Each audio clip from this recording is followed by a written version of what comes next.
Hello guys, welcome back to our channel. A new story is सनम की कसम part 1 chapter 1 तुझे मेरी कसम। हमारी कहानी शुरू होती है एक शानदार बड़े से कल से जहां कुछ लड़के लड़कियां अपना रिजल्ट देख रहे थे। अरे यार, फिर से ये शिवन्या टॉपर बन गई। आस्था ने कहा, तू क्यों इतनी परेशान हो रही है? वैसे भी तू तो कभी टॉपर नहीं बनती। माया ने हंसते हुए आस्था से कहा, अरे मैं नहीं बनती, पर अगर रिया बनती तो हमें बड़े से रेस्टोरेंट में पार्टी देती और ये शिवन्या इसके पास मिठाई के अलावा कुछ भी नहीं होता है हमारे लिए। आस्था ने मुंह बनाते हुए कहा, वो तो है यार। माया ने कहा, शिवन्या तू तो छा गई, दो बार टॉपर बन के। रिया ने हंसते हुए कहा, सच कहूँ तो इस बार तू टॉपर होनी चाहिए थी। शिवन्या ने रिया को अपने गले लगाते हुए कहा, बस बस, अब मुझे इस बार पार्टी चाहिए। रिया ने उससे अलग होते हुए कहा, फिर हम हमारी स्पेशल जगह पर चले। शिवन्या ने हल्की सी मुस्कान करते हुए रिया से कहा, हमारी नहीं, सिर्फ आपकी बोलिए। इतना भी क्या लगाव है आपको उस जगह से? कुछ खाना पीना है? नहीं, बस यूं ही वहां जाकर पेड़ों के बीच टहलना होता है। रिया मुंह बनाते हुए ने कहा, अब चलो जल्दी। शिवन्या ने अपनी सुरीली आवाज में कहा। तभी वह राहुल, आयुष और विवेक आ गए। कहीं जा रही हो आप दोनों? विवेक ने पूछा। हाँ, रिया ने जवाब दिया। फिर आगे शिवन्या ने कहा, तुम भी हमारे साथ आना पसंद करोगे? हमारे साथ? पर जा कहाँ रहे हो? राहुल शिवन्या की तरफ देखते हुए बोला और सब लोग फ्रेंड्स पार्किंग की तरफ आ गए। वो वहां जाकर पता चल जाएगा। रिया ने इतना कहकर अपनी कार स्टार्ट की। तुम लोग जाओ, मैं अपने घर जाना चाहता हूँ। आयुष इतना बोलकर वहां से चला गया। अब इसे क्या हुआ? विवेक ने बोला, अरे वो उसकी बहन मेघा बीमार है ना, इसीलिए आयुष घर चला गया। शिवन्या ने बोला, आजकल तुम्हें बहुत पता रहता है उसके बारे में। राहुल ने शिवन्या को घूरते हुए कहा, सिर्फ उसे नहीं, मुझे भी पता था उस बारे में। रिया ने कहा। रिया, विवेक, शिवन्या और राहुल सब कार में बैठ गए। तुम इस तरफ आ जाओ, मैं कार ड्राइव करता हूँ। विवेक ने रिया से कहा। जी बिल्कुल भी नहीं, क्योंकि आपको नहीं पता कि हमें कहाँ जाना है। रिया ने ऐसा कहते हुए कार कॉलेज के बाहर निकाली। अच्छा जी, आपको बड़ा पता है, विवेक ने रिया की तरह देखकर कहा। इसी तरह रिया और विवेक की नोक जोक चल रही थी। राहुल और शिवन्या शांत पिछली सीट पर बैठे हुए थे। फ्लैशबैक। दरअसल राहुल विवेक का बड़ा भाई था और पहली नज़र में उसे शिवन्या से प्यार हो गया था। विवेक, रिया और शिवन्या एक ही क्लास में पढ़ते थे। अर्नव और शिवन्या की शादी के बारे में किसी को भी पता नहीं था। दरअसल वो एक सीक्रेट शादी थी और अर्नव नहीं चाहता था कि उसके बारे में किसी को पता चले। अब तो दोनों अलग भी हो चुके थे। राहुल ने शिवन्या से बात न करके सीधे अपने माता पिता को शिवन्या के घर अपने रिश्ते की बात करने भेज दिया था। अब शिवन्या थी ही इतनी सुंदर और संस्कारी की वो चाहकर भी ना नहीं कह सके। और शिवन्या के परिवार वाले भी इस रिश्ते के लिए मान गए थे। पंडित जी से बोल उन्हीं ने सगाई और शादी का मुहूर्त जल्दी निकाल दिया था। Flash black and. अब आगे। रिया ने एक जगह अपनी कार रोक दी और शिवन्या की तरफ देखकर कहा, लो मैडम, आ गए आपकी पसंदीदा जगह पर। फिर वो सब नीचे उतरकर अपने आसपास देखने लगे तो वहाँ सब जगह संतरे के पेड़ दिख रहे थे, जिसे अलग ही तरह से डेकोरेट किया हुआ था और आसपास झूले और बच्चों की खेलने की चीजें रखी गई थी जो सारी गोलाकार थी। अरे असली मजा तो अंदर है, चलो जल्दी, रिया ने सबकी तरफ देखते हुए कहा। तुम जाओ, मैं थोड़ी देर में आती हूँ, शिवन्या ने कहा और वो वही ठहर गई। रिया, राहुल और विवेक अंदर आए और तीनों एक टेबल पर बैठ गए। तो हमें आप रेस्टोरेंट में लेकर आए, विवेक ने रिया की ओर देखते हुए कहा। जी कहकर रिया ने वेटर को अपने पास बुलाकर सबके लिए खाना ऑर्डर किया। ये शिवन्या कहाँ रह गई? राहुल ने रिया की तरफ देखते हुए पूछा। अरे वो बाहर होगी, मैं बुलाकर लाती हूँ, ऐसे बोलकर रिया बाहर आई। शिवन्या एक पेड़ के नीचे बैठ अपने ही ख्यालों में खोई हुई थी। रिया उसके पास आकर बैठ गई। तू इतना क्या सोचती रहती है? रिया ने शिवन्या के कान के पास जाकर अपनी धीमी आवाज में कहा। वैसे शिवन्या हड़बड़ा उठी और बोली, तूने कुछ कहा, मतलब सचमुच तू किसी टेंशन में है? ऐसी कोई बात नहीं, शिवन्या ने कहा। अब जल्दी से बता दे शिवन्या, तुझे मेरी कसम, रिया ने शिवन्या की तरफ देखकर कहा।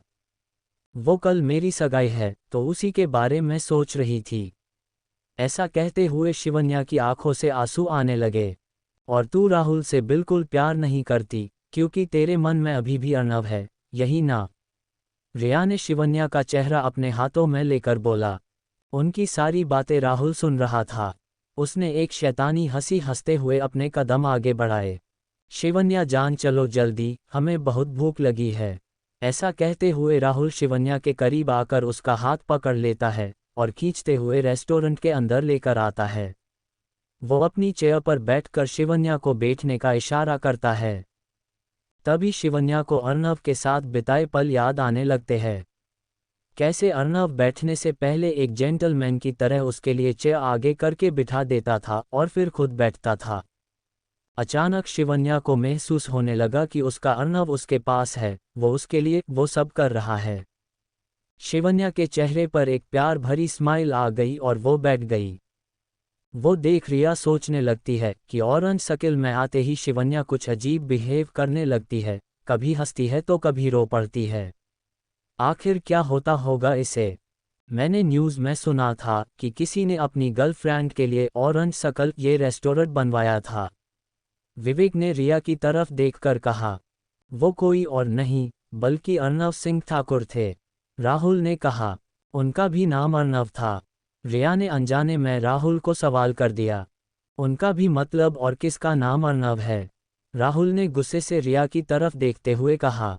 शिवन्या ने ये देखते ही बात संभाल ली, जी, वो रिया के चचेरे भाई का नाम भी अर्णव है और उसको भी गर्लफ्रेंड है।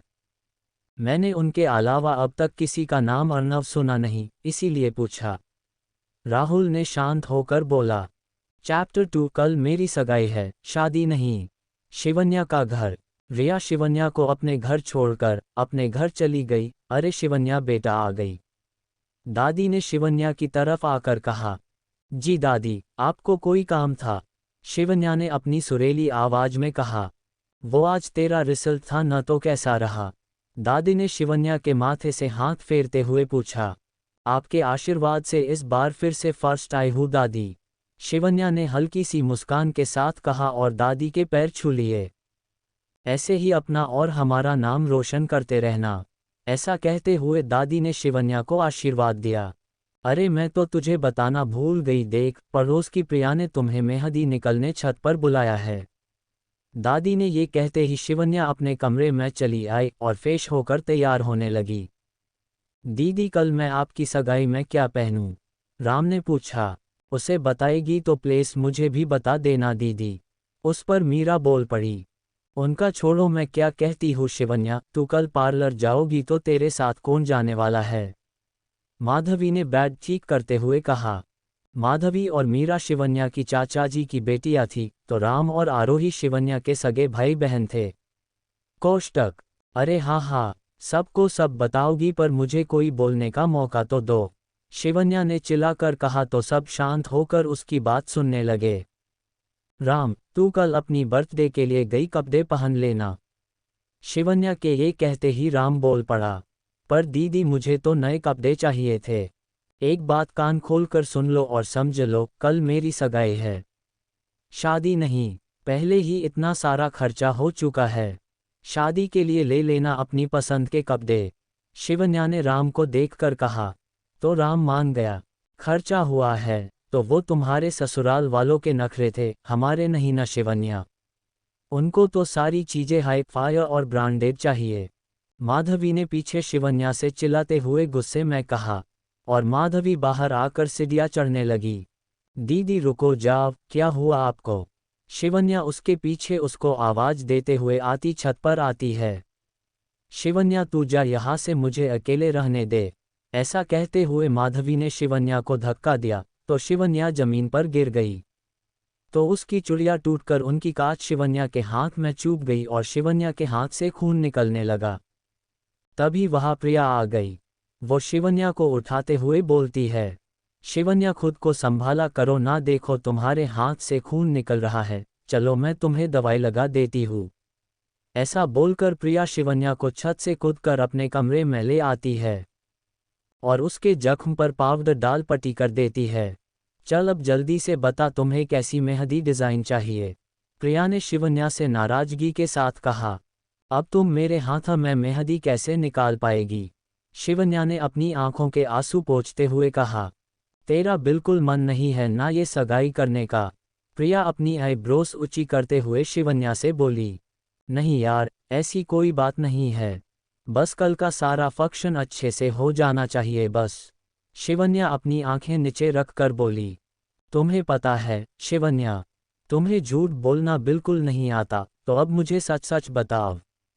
ऐसा कहते हुए प्रिया ने अपने रूम का दरवाज़ा बंद कर लिया। तभी अचानक राहुल का कॉल आने की वजह से आरोही शिवन्या को ढूंढते हुए प्रिया के रूम का दरवाज़ा खटखटाती है। प्रिया दरवाज़ा खोलती है तो उसके सामने आरोही खड़ी होती है। दीदी देखो ना, जीजू के कितने कॉल्स आ चुके हैं आपके फ़ोन पर, ऐसा कहते हुए आरोही प्रिया के रूम में आ गई। शिवन्या ने आरोही से अपना फ़ोन लिया और बाहर जाकर राहुल को फ़ोन लगाया। राहुल ने फ़ोन उठाया। राहुल, तुम इतनी देर? शिवन्या, जी वो हम सगाई की तैयारी में व्यस्त थे तो आपला कॉल रिसीव नहीं कर पाए। राहुल, अगर अगली बार फिर से ऐसा हुआ तो इसका अंजाम बहुत बुरा होगा। ऐसा कहते हुए राहुल आगे बोला, तुम तैयार हो जाओ, हमें कल की शॉपिंग के लिए बाहर जाना है। शिवन्या, हाँ मैं अपने आई बाबा से पूछना होगा। राहुल, वो मैं दिखता हूँ, तुम बस तैयार होकर जल्दी से घर के बाहर आ जाना। हाँ और एक बात, अकेले आना, मुझे कोई कबाब में हरी पसली कुछ भी नहीं चाहिए, समझ गई। इतना बोलकर राहुल ने फ़ोन बंद कर दिया। शिवन्या राहुल की बातों से सहम उठी। आज उसने पहली बार उसके मुँह से अपने लिए गाली सुनी थी। उसने जैसे तैसे करके खुद को संभाला और तैयार होने अपने कमरे में चली गई तो वहाँ उसकी आई पहले से ही उसका इंतजार कर रही थी। शिवन्या बेटा, वो राहुल जी तुम्हें अपने साथ शॉपिंग पर ले जाना चाहते हैं, तो तुम्हें यही बताने मैं यहाँ आई थी। शारदा जी के इतने कहने पर ही शिवन्या उन्हें अपने गले लगाकर रोने ही वाली होती है, पर वो खुद को संभालते हुए चेंजिंग रूम में जाकर तैयार हो गई और खुद से बोलने लगती है, किसी को बताकर कुछ फ़ायदा नहीं है, यहाँ कोई मेरी बात समझने वाला तो है नहीं, अब मुझे ही थोड़ा सा स्ट्रॉन्ग होना होगा। और वो अपने घर के लिविंग एरिया में आ गई। वहाँ उसके बाबा, चाचा और दादी सब लोग मिलकर बातें कर रहे होते हैं। अरे शिवन्या बेटा, राहुल जी बाहर कब से तुम्हारा इंतजार कर रहे हैं, उसके चाचा जी ने हंसते हुए उससे कहा। पर शिवन्या का ध्यान तो टीवी पर था। वह टीवी पर न्यूज़ देखकर शिवन्या हैरान रह गई। ऐसी कौन सी न्यूज़ होगी जिसे देख शिवन्या हैरान हो गई? क्या अर्नव के बारे में होगी? अगर होगी तो कैसी होगी, अच्छी या फिर बुरी? चैप्टर 3, तेरे पास इतने पैसे। शिवन्या हंसते हुए खुद से बोल रही थी, ये और क्या क्या करते हैं भगवान जाने। वो घर के बाहर आई तो उसने देखा कि राहुल गाड़ी के पास खड़ा उसके तरफ ही देख रहा था। राहुल शिवन्या के पास आकर कहता है, जल्दी चलो हमें देर हो रही है। शिवन्या, और वो अपनी गाड़ी का डोर ओपन करके शिवन्या को पीछे बैठकर खुद आगे बैठ जाता है। ये देख शिवन्या को सुकून मिलता है। शिवन्या न्यूज में अर्नव को देख अपने ही ख्यालों में खो गए, कैसे उसकी और अर्नव की पहली मुलाकात हुई थी। फ्लैशबैक, जब रिया के बर्थडे पर लंच के बहाने शिवन्या और रिया दोनों पहली बार ऑरेंज सर्कल रेस्टोरेंट आई थी, रिया ने वेटर को बुलाकर कहा, a table for 2 please. Waiter ने उससे कहा, we are fully booked at the moment, could you wait for 10 minute.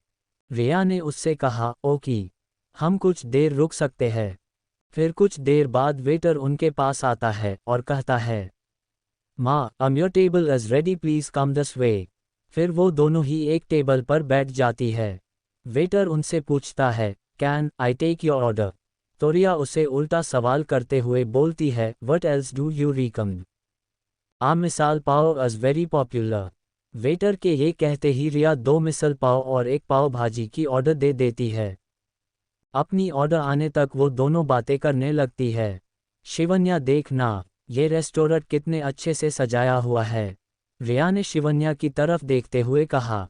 हाँ सुंदर है, पर इसमें बहुत सारी चीज़ों की और सजावट की कमी रह गई है। शिवन्या के ये कहते ही रिया बोल पड़ी, वो कैसे शिवन्या? वो ऐसे कहते हुए शिवन्या ने अपनी बैग से पेन और पेपर लिया और रिया को समझने लगी। उन दोनों की बातें रेस्टोरेंट का मैनेजर साइड में खड़े रहकर बड़े ही ध्यान से सुन रहा था कि तभी वहां अर्नव आ जाता है। अर्नव ने उनकी आधी बात सुनने के कारण उसे शिवन्या पर आने लगा और वो बड़े गुस्से से शिवन्या के पास आकर बोला, आपको पता भी है आप किस रेस्टोरेंट की बात कर रही है? ये रेस्टोरेंट आपके जन्म से भी 10 साल पहले बनाया गया होगा और आपको देखकर लगता नहीं कि आप यहाँ की सबसे सस्ती डिश भी ऑर्डर कर पाएगी। तभी शिवन्या का ध्यान रेस्टोरेंट के मेनू कार्ड पर जाता है तो वो देखती है कि यहाँ मिसल पाव की एक प्लेट 400 रुपयों में मिलती है। अर्नव आगे बोलता है, अच्छा होगा अगर आप यहाँ से चली जाए। अर्नव इतना बोलकर चला अपनी काउंटर केबिन में चला आता है और शिवन्या अपने घर बिना कुछ खाए ही वहां से चली आई थी। Flashback and. अब आगे राहुल गाड़ी रोककर गुस्से से शिवन्या से कहता है, उतरो हम पहुंच गए। मगर शिवन्या अपने ही ख्यालों में खोई हुई थी, तो उसने राहुल की बात सुनी ही नहीं। राहुल फिर से उस पर चिल्लाते हुए गुस्से में बोला, अब उतर भी जाओ महारानी, यही बैठने का इरादा है क्या? ये सुन शिवन्या अपने ख्यालों से बाहर आती है और बाहर देखकर वो गाड़ी से उतर जाती है। राहुल गाड़ी पार्किंग में लगाकर शिवन्या को अपने साथ मॉल में चलने का इशारा करता है। वैसे शिवन्या उसके साथ मॉल के अंदर जाती है। इसे ज़्यादा प्यार से पेश आऊँगा तो कहीं ये मेरे सिर ना चढ़ जाए, इसीलिए तो मैं इस गवार से शादी कर रहा हूँ। राहुल अपने मन ही मन सोच रहा था और वो शिवन्या की तरफ देख एक शैतानी हंसी हंसता है और शिवन्या के साथ आगे बढ़ता चला जाता है। शिवन्या अपने आप को राहुल के साथ बिल्कुल अनकंफर्टेबल फील कर रही थी। कुछ देर बाद राहुल उसे साड़ी दिखने ले जाता है और शिवन्या की तरफ देखकर कहता है, कल शाम को मैंने अपने दोस्तों को हमारी रिंग सेरेमनी की पार्टी दी है तो तुम्हें भी आना होगा। अपने लिए एक आध महंगी वाली साड़ी ले लो। अपने लिए कपड़े पसंद करने लगता है। उनकी सारी शॉपिंग हो जाने के बाद जब वो दोनों शॉपिंग काउंटर पर आते हैं तो राहुल अपनी और शिवन्या की शॉपिंग का बिल अलग अलग बनवाता है और शिवन्या की शॉपिंग का बिल उसे देकर कहता है, ये रहा तुम्हारा बिल, इतने पैसे तो तुम्हारे पास होंगे ही। शिवन्या बिल देखती है तो उसका टोटल 7,000 हो रहा होता है। ये देख शिवन्या का सिर पूरी तरह से चकरा जाता है और उसे राहुल को एक जोरदार तमाचा मरने का मन करता है, पर वो वैसा न करते हुए वो बैग वही छोड़ बाहर निकल आती है और वहां से ऑटो पकड़कर सीधे रिया के रूम पर अपनी भड़ास निकलने आ जाती है। शिवन्या रिया के रूम का दरवाजा खटखटाती है, रिया मैं शिवन्या हूँ। शिवन्या रिया को आवाज लगाती है तो रिया बच्चों की तरह उछलते हुए आकर दरवाजा खोलती है तो सामने शिवन्या को पाकर उसे अपने गले लगा लेती है और उसे अंदर आने के लिए कहती है। शिवन्या अपनी नज़र रूम में घुमाती है तो उसे वहां रिया के सिवाय कोई भी नजर नहीं आता। ये बाकी सब कहाँ गई? उस पर रिया बोलती है, शिवानी और राधा बाहर डिनर के लिए गई है तो रूपाली और निकिता दोपहर को ही अपने घर चली गई। तो फिर तू क्यों नहीं गई उनके साथ बाहर डिनर पर? शिवन्या ने कहा, वो क्या है ना, मुझे सुबह का लंच बहुत ही महंगा पड़ा, पूरे 3,000।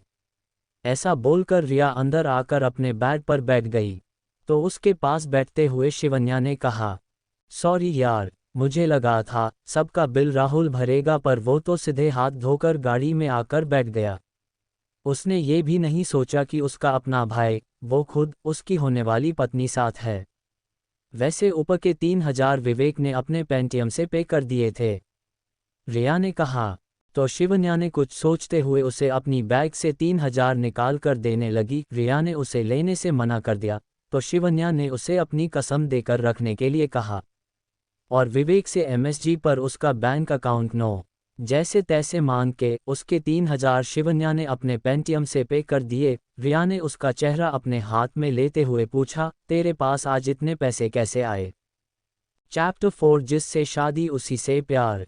जिससे शादी करूंगी उसी से प्यार भी करूंगी। शिवन्या ने उस वक्त रिया के सवाल का जवाब न देना ही ठीक समझा। वो उससे आगे कुछ कहती उससे पहले ही उसका फ़ोन बजने लगा। शिवन्या ने देखा तो वो उसकी आई का कॉल था। शिवन्या ने तुरंत कॉल उठाया। आई हाँ शिवन्या बच्चे, आप कहाँ हो? शिवन्या, आई मैं रिया के रूम पे हूँ, आप मेरी चिंता बिल्कुल मत करो। रिया ने शिवन्या के हाथ से फ़ोन लेकर पूछा। रिया, आंटी क्या आज रात शिवन्या मेरे रूम पे रुके तो चलेगा क्या? शिवन्या की आए, अरे बेटा कल उसकी सगाई है ना, तो उसे भेज दो। रिया, हम यहाँ से पार्लर जाकर सीधे आपके घर पहुँच जाएंगे, प्लीज़ आंटी मना मत करो। शिवन्या की आए, रुको मैं उसके बाबा से बात करके आपको बताती हूँ। फिर आई बाबा ने शिवन्या को रिया के रूम पे रहने की परमिशन दे दी। आई के फ़ोन रखते ही शिवन्या रिया की गोद में अपना सिर रहकर उससे बातें करने लगी। रिया, मुझे तो लगता है कि किसी तरह बस ये सगाई रुक जाए, शिवन्या ने कहा। मुझे पता है कि तू राहुल के साथ अपना भविष्य बिल्कुल नहीं देखती। उस पर रिया बोल पड़ी। पर तुझे तो पता है हमारे घर के हालात। आई बाबा को लगता है वो मुझे बहुत खुश रखेगा, पर ऐसा कुछ भी नहीं है। वो बस हमेशा मुझे अपने कंट्रोल में रखना चाहता है। ये कहते हुए शिवन्या की आंखों से आंसू निकलने लगे तो रिया ने उसके सिर को सहलाते हुए पूछा, तूने कुछ खाया नहीं होगा ना? चल मैं हमारे लिए डिनर तैयार करती हूँ। मैं भी तुम्हारी मदद करती हूँ। शिवन्या ने रिया की गोद से अपना सिर ऊपर उठाते हुए बोला। वो दोनों वैसे ही किचन में आ गई। मुझे एक बात बताओ शिवन्या, आज सुबह हम जब रेस्टोरेंट में चेयर पर बैठते वक्त तुम मुस्कुरा क्यों रही थी? रिया ने हल्के से शिवन्या के कानों के पास जाकर बोली। रिया के सवाल से शिवन्या मुस्कुराते हुए बोली, तुम्हें अर्नव ठाकुर पता ही होगे। हम पहली बार जब ऑरेंज सर्कल गए थे। इतना बोलकर शिवन्या आगे बोली, तब उन्होंने मुझे डांट कर निकाल दिया था। शिवन्या बोली, हाँ हाँ, कैसे बोल सकती हूँ, तू तो निकल गई और तेरी वजह से मुझे भी कुछ खाए पिए बिना ही वहाँ से वापस आना पड़ा था। ये बोलकर रिया आगे बोलने लगी, पर मैंने फिर से प्लान चेंज कर दिया और बर्थडे पार्टी वहीं पर अरेंज कर दी थी। तो फिर से तुझे मेरे लिए वही आना पड़ा था न? तो तभी अर्नव वही थे, वो मुझे देखकर अचानक मेरे पास आने लगे। तब मैं बहुत डर गई थी, मुझे लगा कि वे फिर से मुझे कुछ न कुछ सुनाएंगे। पर कान्हाजी की कृपा से वैसा कुछ भी नहीं हुआ। उन्होंने मुझे बैठने के लिए कहा, सिर्फ कहा ही नहीं तो खुद मेरे लिए चेयर आगे की और फिर वे बैठे और मुझसे सुबह के बर्ताव के लिए सॉरी भी कहा था। शिवन्या बोलते बोलते रुक गई। तो रिया ने उससे कहा, तभी मैं सोचूं कि तू उसके बारे में इतनी अच्छी अच्छी बातें क्यों करती है। कहीं तुझे उससे प्यार तो नहीं हो गया? रिया की ये बातें सुनकर शिवन्या उस पर भड़क गई। तू मेरे बारे में ऐसा सोचती है? बाप रे बाप, सच कहूँ तो मैं जिससे शादी करूंगी उसी से प्यार भी करूंगी। ये सुन रिया बोली, फिर तो प्यार के एग्जाम में तू फेल है बेटा। तेरा कुछ नहीं हो सकता। बोलते बोलते रिया अपना फ़ोन चेक कर रही थी और शिवन्या रोटियां बेल रही थी। तभी रिया ने शिवन्या के कान में कुछ कहा और अपना फ़ोन दिखने लगी। ये देख मेरे पापा और अर्नव के पापा की फ़ोटो। रिया ने कहा तो शिवन्या देखने लगी और शिवन्या ने जुटा गुस्सा दिखते हुए रिया से कहा, और तू मुझे ये सब अब बता रही है? सॉरी सॉरी शिवन्या, मैं तो तुझे बताना भूल गई थी। अर्नव को और उसकी फैमिली को मैं अच्छे से जानती हूँ। तुम्हें पता है अर्नव के चाचा जी का नाम अर्नव सिंह था, इसीलिए उनके जाने के बाद उसकी दादी ने उसका नाम अर्नव रखा। और तो और वो मिस्टर अर्नव अपनी खानदानी प्रॉपर्टी की वजह से सब पर रोब जमाता फिरता है। एक नंबर का घमंडी, गुस्सा तो उसकी नाक पर रहता है। मुझे तो तेरी फिक्र होती थी कि कहीं तू उसके प्यार में तो नहीं पड़ गई, इसलिए शायद तुम्हें बताने से खुद को रोक रखा था। रिया बोलते बोलते रुक गई। पर मुझे उस दिन ऐसा कुछ नहीं लगा, शिवन्या ने कहा। तो रिया बोल पड़ी, शायद उसे तुमसे अपने मतलब की कोई बात निकलवानी होगी। अरे हाँ यार रिया, उनके मैनेजर ने मुझे वो सारी बातें पूछी थी जो उसी दिन मैं तुमसे डिस्कस कर रही थी। शिवन्या ने अपने माथे पर हाथ रख के कहा तो उसके बालों पे आटा लग गया।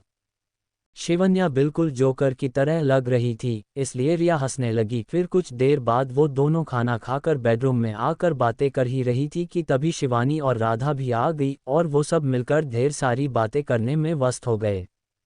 चैप्टर 5, आप खुद को दोष ना दे। सुबह का वक्त, शिवन्या का घर। सुबह जब शिवन्या और उसके दोस्त घर पहुंचते हैं तो यहाँ सगाई की कोई तैयारियां सजावट नहीं होती। शिवन्या अपना घाघरा संभालते हुए दादी के पास जाकर पूछती है। तो दादी उसे कुछ नहीं बोल पाती है। उतने में शिवन्या की आई किचन से बाहर आकर बोलती है, उनसे क्या पूछ रही हो? उनके ही लाड प्यार की वजह से हमें ये दिन देखना पड़ रहा है। ना तो तुम्हें वो इस आश्रम से इस घर में लाती, ना हमारी इतनी बचती होती, और ना हमारे संस्कारों पर उंगली उठती। आई प र क्या हूँ आ है, आप ऐसा क्यों बोल रही हो? शिवन्या रोते हुए आई से पूछने लगी। उनकी आवाज़ सुनकर सब परिवार के सदस्य बाहर आ जाते हैं। तो आरोही शिवन्या को कल रात की बात बता देती है कि कैसे राहुल ने शिवन्या से शादी करने से मना कर दिया, और तो और उसके परिवार ने आई बाबा से कैसे बातें की। ये सुन शिवन्या के सारे फ्रेंड्स वहां से चले जाते हैं। सुन ए लड़की, अपना बोरिया बिस्तर बांध और निकल यहाँ से, हमें अपनी 2 बेटियों का विवाह करना बाकी है, और हम नहीं चाहते कि तुम्हारी वजह से उनके विवाह में आगे चलकर अड़चन आए। शिवन्या की चाची की ये बात चाचा जी को बिल्कुल अच्छी नहीं लगी, तो वो बोल पड़े, उसकी चिंता आप ना करो तो ही बेहतर, उसके लिए हम हैं, और शिवन्या को हमने ही संस्कार दिए हैं। हमें हमारी बिटिया पर पूरा विश्वास है, किसी के कहने से कुछ नहीं होता। और हाँ, हमें ये भी अच्छी तरह से पता है कि हमारे परिवार का नाम खराब हो, ऐसा कुछ हमारी शिवन्या कर ही नहीं सकती। चाचा जी के ये कहते ही चाची जी बोल पड़ी, आपको इस लड़की पर जितना विश्वास और प्यार है उतना आपकी खुद की बच्चों पे तो कभी दिखाया नहीं। इतना बोलकर वो आगे बोलने लगी, आज ये तय हो ही जाए कि कौन इस घर में रहेगा और कौन नहीं। बस बहुत कह लिया आपने और बहुत सुन लिया हमने। आज या तो ये लड़की यहाँ से जाएगी या हम। चाची जी की ये बात सुन शिवन्या के बाबा बोले, ये क्या बोल रही है भाभी, आप कहाँ जाएगी हमारी बच्ची? ये सुनकर भी चाची जी ने उसे अनसुनाकर अपने कमरे में चली गई। शिवन्या रोते हुए अपने कमरे में गई और अपनी बैग भरने लगी कि तभी वहाँ उसकी आय आ जाती है। शिवन्या, बच्चे आप हमारी बातों से इतने नाराज हो गए हो कि घर छोड़कर चली हो? शिवन्या उनके कंधे पर अपना हाथ रख कहती है, नहीं आए आप पर हम कैसे नाराज हो सकते हैं? आपके गुस्से के पीछे छुपा स्नेह हम महसूस कर सकते हैं। आपको हमें जाने अनजाने में क्या कुछ कह दिया, हमें माफ़ कर दीजिए। आई की ये बात सुन शिवन्या उनसे प्रेम पूर्वक कहती है, आई कभी अपने बच्चों से माफ़ी मांगती है भला? शिवन्या ने आई का हाथ अपने हाथ में लेकर कहा, तो फिर तू ऐसे मुझे छोड़कर क्यों जाना चाहती है? आई की ये बात सुन शिवन्या बोली, आई अगर मैं आज यहाँ से नहीं गई तो चाची जी अपने मायके चली जाएगी, और मैं नहीं चाहती कि मेरी गलती की सजा कोई और भुगते। कल मुझसे जो भूल हुई है उससे सब चिंतित है। शिवन्या ने अपना सारा सामान बैग में भरा और रूम के बाहर जाने लगी तो राम आकर उससे चिपक कर रोते हुए बोला, दीदी आप मुझे छोड़कर नहीं जा सकती, आप जाएगी तो आपके साथ में भी चलूँगा। राम को अपने गले लगते हुए शिवन्या बोली, अरे बाबा मुझे तो कभी ना कभी जाना ही था, और तुझे तो अब मेरी दाद से छुटकारा मिल जाएगा। उनकी बातें सुन के आरोही के भी आंखों में आंसू आ गए और वो भी शिवन्या के गले लगकर रोने लगी। राम शिवन्या ने शिवन्या को छोड़ दिया तो उसकी आई उसे अपने साथ बाहर ले आए। आरोही अभी भी शिवन्या के गले लगकर रो रही थी, आरू अब छोड़ भी दे, तू कब से इतनी इमोशनल हो गई? तब आरोही रोते हुए हंसने लगी और बोली, दीदी मैं तो चाहती ही नहीं थी कि आपकी शादी उस लगुर से हो, वो बिल्कुल अच्छा लड़का नहीं था, और तो और सॉरी पर मैंने कल आप दोनों की बातें भी सुन ली थी, तभी मुझे सब समझ आ गया था। आपकी इसमें कोई गलती नहीं है, आप खुद को दोष ना दे। चाची जी को तो बस बहाना चाहिए होता है आपको सुनाने का, प्लीज दीदी ऐसे घर छोड़कर मत जाए। तभी उन्हें बाहर से कुछ आवाज़ें आने लगी। शिवन्या अपनी बैग लेकर आई ही थी कि उसने सामने देखा कि सरस्वती विद्या आश्रम से गुरुजी और उनके साथ एक औरत भी थी। शिवन्या उन्हें पहचान नहीं पा रही थी। तभी जो औरत थी उसने शिवन्या की आई के सामने अपना पल्लू फैलाते हुए बोला, हम पर आपके बहुत एहसान होंगे अगर आप हमें हमारी बच्ची लौटा दे। उस औरत की बात सुनकर शिवन्या को अपने सामने सब धुंधला धुंधला सा नजर आने लगा। जैसे तैसे करके उसने खुद को संभाला, क्योंकि उसे इस परिवार ने 5 साल पहले ही आश्रम से शिवन्या को अपने घर लाया था। उसने अपनी जिंदगी के 10 साल आश्रम में ही बिताए थे, और अभी अभी वो परिवार के प्यार को महसूस करने ही लगी थी। माँ, शिवन्या के मुंह से ये शब्द सुनकर वो औरत उसके पास आए और उसने उसे अपने गले से लगा लिया। तो शिवन्या समझ गई कि वो उसकी माँ अंजलि जी। शिवन्या को उनके आंचल में बहुत अच्छा लग रहा था। तभी अंजलि जी ने कहा, आपको हमने कहा नहीं ढूंढा मेरे बच्चे, आप मेरी एकलौती औलाद हो। वो तो हम आज भगवान का शुक्रिया अदा करना चाहेंगे कि आप सही सलामत है। शिवन्या तो बस उनकी तरफ देखती ही रही और मन ही मन उसने भगवान का शुक्रिया कहा। अपनी मां के साथ शिवन्या ने शर्मा परिवार से विदाई ली और कुछ ही देर बाद वो वहां से सीधे अपने घर पहुंच गए। उनका विला बहुत बड़ा था और बहुत सुंदर भी। वहां जग जग उसके बचपन की फोटो लगी हुई थी। वहां के सारे नौकर अपनी मालकिन के साथ उनकी बच्ची को देख बहुत खुश थे। आज शिवन्या सुखी भी थी और दुखी भी। इस तरह दिन बीतते गए और धीरे धीरे शिवन्या अपनी मां के साथ अच्छे से सेटल हो चुकी थी। तभी एक दिन अंजलि जी से मिलने एक लड़का आता है उनके लिए। अंजलि जी काका को चाय नाश्ते का प्रबंध करने बोलती है और सुधा को बोलकर शिवन्या को अपने रूम से बुलाकर लाने के लिए बोल उनके साथ बातें करने लगती है। काका को नाश्ता ले जाते देख शिवन्या काका के हाथ से ट्रे लेकर एक प्यारी स्माइल के साथ बोलते हैं, लाइए काका हम ले जाते हैं। शिवन्या के इस बर्ताव से काका को बड़ा सुकून मिलता है। उसके आते ही अंजलि जी शिवन्या से मेहमानों उनकी जान पहचान करवाते हुए बोलती है, ये डॉक्टर राजवीर जो एक सर्जन है और ये उनके दोस्त विराट, हमारी कंपनी यही तो संभालते हैं। कहते हुए अंजलि जी शिवन्या को अपने पास बैठने का इशारा करती है। तो शिवन्या भी उनके पास आकर बैठ जाती है और आगे बोलती है, ये हमारी शिवन्या है। डॉक्टर राजवीर हंसते हुए अंजलि जी से कहते हैं, क्या मासी माँ आप भी? अरे कोई अपने भाई की पहचान बहन से इस तरह करता है क्या? तो आगे शिवन्या राजवीर को हैरानी भरी नजरों से देखकर बोलती है, तो आप हमारे राज भैया है? हाँ हमारी राजकुमारी, हम आपके राज भैया है। राजवीर के ये कहते ही शिवन्या के चेहरे पर एक अलग ही मुस्कान छा जाती है। विराट अंजलि जी के हाथ में फाइल्स देते हुए बोलता है, इस पर आपके साइन चाहिए थे मैडम। अंजलि जी के साइन करते ही विराट फाइल्स लेकर वहां से चला जाता है। अंजलि जी शिवन्या से कहती है, शिवन्या हम चाहते हैं कि आप पढ़ाई के साथ साथ हमारी कंपनी भी ज्वाइन कर लो। इस पर शिवन्या तुरंत मान जाती है। हाँ मासी माँ कर लेगी, उसमें कौन सी बड़ी बात है, आखिर ये हमारी बहन है। राजवीर इतना बोलकर आगे बोलने लगा, पर आज तो इन्हें हम हमारे साथ घूमने चलना होगा, आखिर इतने दिनों के बाद हम मिल रहे हैं। पर राज ये शहर ये गालियाँ इनके लिए नए हैं, तो ज़रा संभाल कर ले जाना बेटे। अंजलि जी बड़ी चिंताजनक भाव में बोली तो उस पर राजवीर ने कहा, हाँ मासी माँ आप बिल्कुल चिंता मत करें। चैप्टर 6 शिवन्या का अर्णव से मिलना। पर राज ये शहर ये गालियाँ इनके लिए नए हैं, तो ज़रा संभाल कर ले जाना बेटे।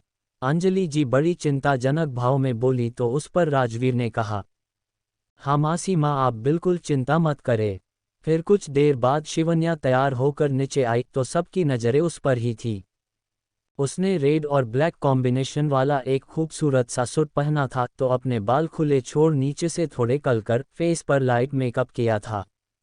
अंजलि जी ने हल्के से अपनी आंखों का काजल निकाल शिवन्या के कान के पीछे लगा दिया तो तुरंत शिवन्या ने उनके पैर छू लिए। हमेशा खुश रहो हमारे बच्चे, कहकर अंजलि जी ने उसे अपने गले से लगा लिया। फिर कुछ ही देर बाद शिवन्या और राजवीर पार्किंग एरिया में आ गए तो कुछ ही देर बाद राजवीर की कार हवा से बातें करने लगी। भाई पर हम जा कहाँ रहे हैं? शिवन्या ने पूछा तो राजवीर ने बताया, वो आपके लिए सरप्राइज है। भाई पर हमें सरप्राइज बिल्कुल पसंद नहीं, शिवन्या ने उदासी भरी आवाज में कहा। तो राजवीर ने रिप्लाई दिया, पर आपको ये सरप्राइज बहुत पसंद आएगा, यकीन करिए हमारा। थोड़ी ही देर बाद राजवीर ने अपनी कार रोक दी तो दोनों कार से उतरकर बाहर आए तो बाहर आते ही शिवन्या ने देखा कि यहाँ बड़े बड़े पेड़ थे तो एक तरह पक्षियों की आवाजें गूंज रही थी। वो दोनों ही धीरे धीरे आगे जा रहे थे तो अंदर एक रेस्ट हाउस था। उसे देख शिवन्या ने राजवीर से कहा, भाई ये तो सच में बहुत सुंदर जगह है। ये सुन राजवीर ने कहा, हमें पता था कि आपको ये जगह बहुत पसंद आएगी, आखिर ये हमारे BFF ने अपने हाथों से जो सजाए है। राजवीर के चेहरे पर एक अलग ही मुस्कान आ गई। तो शिवन्या ने कहा, अब तो हमें आपके BFF से मिलना ही होगा। ये बोलकर शिवन्या आगे बढ़ गई। हाँ हाँ, मिल लेना, हम यहाँ उनसे तो मिलने आए हैं, आज फ्रेंडशिप डे जो है, और हम दोनों हर साल आज का दिन इसी जगह साथ बीतना पसंद करते हैं। ये सुन शिवन्या को भी अपनी बेस्ट फ्रेंड रिया की याद आ गई, और वो अपने ही विचारों में खोई थी और आगे की ओर चली ही जा रही थी। तभी अचानक उसकी शिवन्या किसी से टकरा जाती है और नीचे गिरने ही वाली होती है कि तभी वो शख्स उसका हाथ पकड़ उसे उसकी ओर खींच लेता है। शिवन्या तुरंत अपने ख्यालों से बाहर आती है तो सामने खड़ा शख्स दूसरा कोई नहीं बल्कि अर्नव सिंह ठाकुर था, जिसे शिवन्या ने पहली बार ऑरेंज सर्कल में मिली थी और मजबूरी में उससे शादी भी की, जो सिर्फ नाम मात्र की शादी थी, पर उसके वादे सच्ची थे। अर्नव के लिए कुछ ही महीनों में डिवोर्स भी हो गया, पर शिवन्या अभी भी उस रिश्ते से जुड़ाव महसूस करती थी। ये सारी बातें शिवन्या को धीरे धीरे याद आने लगी। अर्नव को ऐसे अचानक सामने देखकर शिवन्या की धड़कनें तेज हो जाती है। राजवीर भागते हुए शिवन्या के पास आया। राजकुमारी, आप ठीक तो है ना? राजवीर ने कहा तो शिवन्या ने हम कर उसके प्रश्न का उत्तर दिया। आगे राजवीर के पास जाकर शिवन्या ने उससे प्रश्न पूछा, क्या ये आपके दोस्त है? तो राजवीर ने कहा, सिर्फ दोस्त नहीं बल्कि पक्के दोस्त, बोले तो बेस्ट फ्रेंड्स। राजवीर ने तुरंत अर्नव को अपने गले से लगा लिया। ये भगवान, पूरी दुनिया में क्या भाई को दूसरा कोई नहीं मिला जो इनका BFF बन सके। शिवन्या ने अपने मन में ही दोनों की तरफ तिरछी आंखें कर कर कहा, और अर्नव के साथ वो दोनों गेस्ट हाउस के अंदर आए। तो राज, कैसे हो? आपसे हमें बहुत शिकायतें हैं। अर्नव बड़े प्यार से राजवीर से पूछता है, तो उस पर राजवीर कहता है, हम अच्छे हैं, और आपको हमसे जो भी शिकायतें हैं उसके लिए हम आपसे माफ़ी चाहेंगे। क्या करें, हमारा काम ही ऐसा है कि चाहकर भी हम कभी कभी अपनों से नहीं मिल सकते। तो आपको समझ आ ही गया कि हमें आपसे क्या शिकायत है। अर्नव ने मुस्कुराते हुए कहा। शिवन्या इनकी बातें सुन बहुत ही ज़्यादा बोर हो रही थी, मन ही मन कह रही थी, इसीलिए मुझे सरप्राइज बिल्कुल पसंद नहीं है। एक बार भाई ने बता दिया होता तो मैं यहाँ कभी नहीं आती, और अब तो मैं इस अकड़ू का चेहरा भी देखना पसंद नहीं करती। तो दूसरी तरफ अर्नव राजवीर से बातें करते करते बीच बीच में शिवन्या की तरफ देख रहा था। तो बीच में ही राजवीर का फ़ोन बजता है, तो वो उठकर साइड में चला जाता है। आपको हमने कहीं देखा था, अर्नव ने शिवन्या की ओर देखकर कहा। उस पर शिवन्या बोली, जी, शायद नागपुर के रेस्टोरेंट में देखा होगा। हाँ, याद आया, आप वही हैं ना जिन्हें हमने दाद दिया था? अर्नव ने कहा। तो शिवन्या थोड़ी डर गई। तब तक राजवीर अपनी कॉल खत्म कर कर शिवन्या के पास आ गया। राजकुमारी, आप थोड़ी देर यही रुकिए, हम तुरंत एक पेशेंट को देख कर आते हैं। ऐसा कहकर राजवीर निकल ही रहा था कि शिवन्या बोली, हम भी आपके साथ चलते हैं भाई। शिवन्या के ये कहते ही अर्नव बोल पड़ा, आप वहाँ जाकर क्या करेगी? जब तक राजा नहीं जाते तब तक हम यही आपके साथ रुक जाएंगे। आप यही रुकिए, हम यूँ गए और यूँ आ जाएंगे। राजवीर इतना बोलकर वहाँ से चला जाता है। वैसे आपसे एक बात पूछे? अर्नव ने शिवन्या के पास आते हुए बोला। शिवन्या अर्नव की तरफ देखते हुए मन ही मन सोचने लगी, न जाने ये अकड़ू इंसान हमसे क्या पूछना चाहता होगा। भाई के साथ तो इसका व्यवहार और वाणी दोनों मिटी थी, पर हमसे मिलते ही इसे बुरी यादें याद आने लगी। इतना क्या सोच रही हैं? हमें सिर्फ इतना जानना था कि आप एक साथ दो बॉयफ्रेंड्स कैसे हैंडल कर लेती हैं। अर्नव की ये बात सुन शिवन्या की आंखें बड़ी हो गई। आप ये क्या कह रहे हैं? आप होश में तो हैं? शिवन्या अर्नव की तरफ देखते हुए बोली, हम तुम्हारी जैसी लड़कियों को अच्छी तरह जानते हैं, जो आमिर लड़के देखकर दौरे डालना शुरू कर देती हो और अपना ये भोला भला चेहरा दिखाकर उनसे पैसे लेकर भाग जाती हैं। इतना बोलकर अर्नव ने आगे कहा, पर तुम मेरी एक बात कान खोल कर सुन लो, हम अपने दोस्त को तुम्हारे जाल में बिल्कुल नहीं फंसने देंगे। अर्नव ने बहुत गुस्से में शिवन्या से कहा। चैप्टर 7 भोला भला चेहरा। अर्नव की ये बातें सुन शिवन्या हंसने लगी। तो अर्नव का गुस्सा शांत होने के बजाय और बढ़ गया, और उसने शिवन्या के करीब जाकर उसका राइट हैंड पकड़ उसे मरोड़ते हुए कहा, हमें क्या आप बेवकूफ़ समझ रही हैं? जो ऐसे हंसे जा रही हैं। छोड़िए हमारा हाथ, शिवन्या दर्द भरी आवाज में कहने लगी।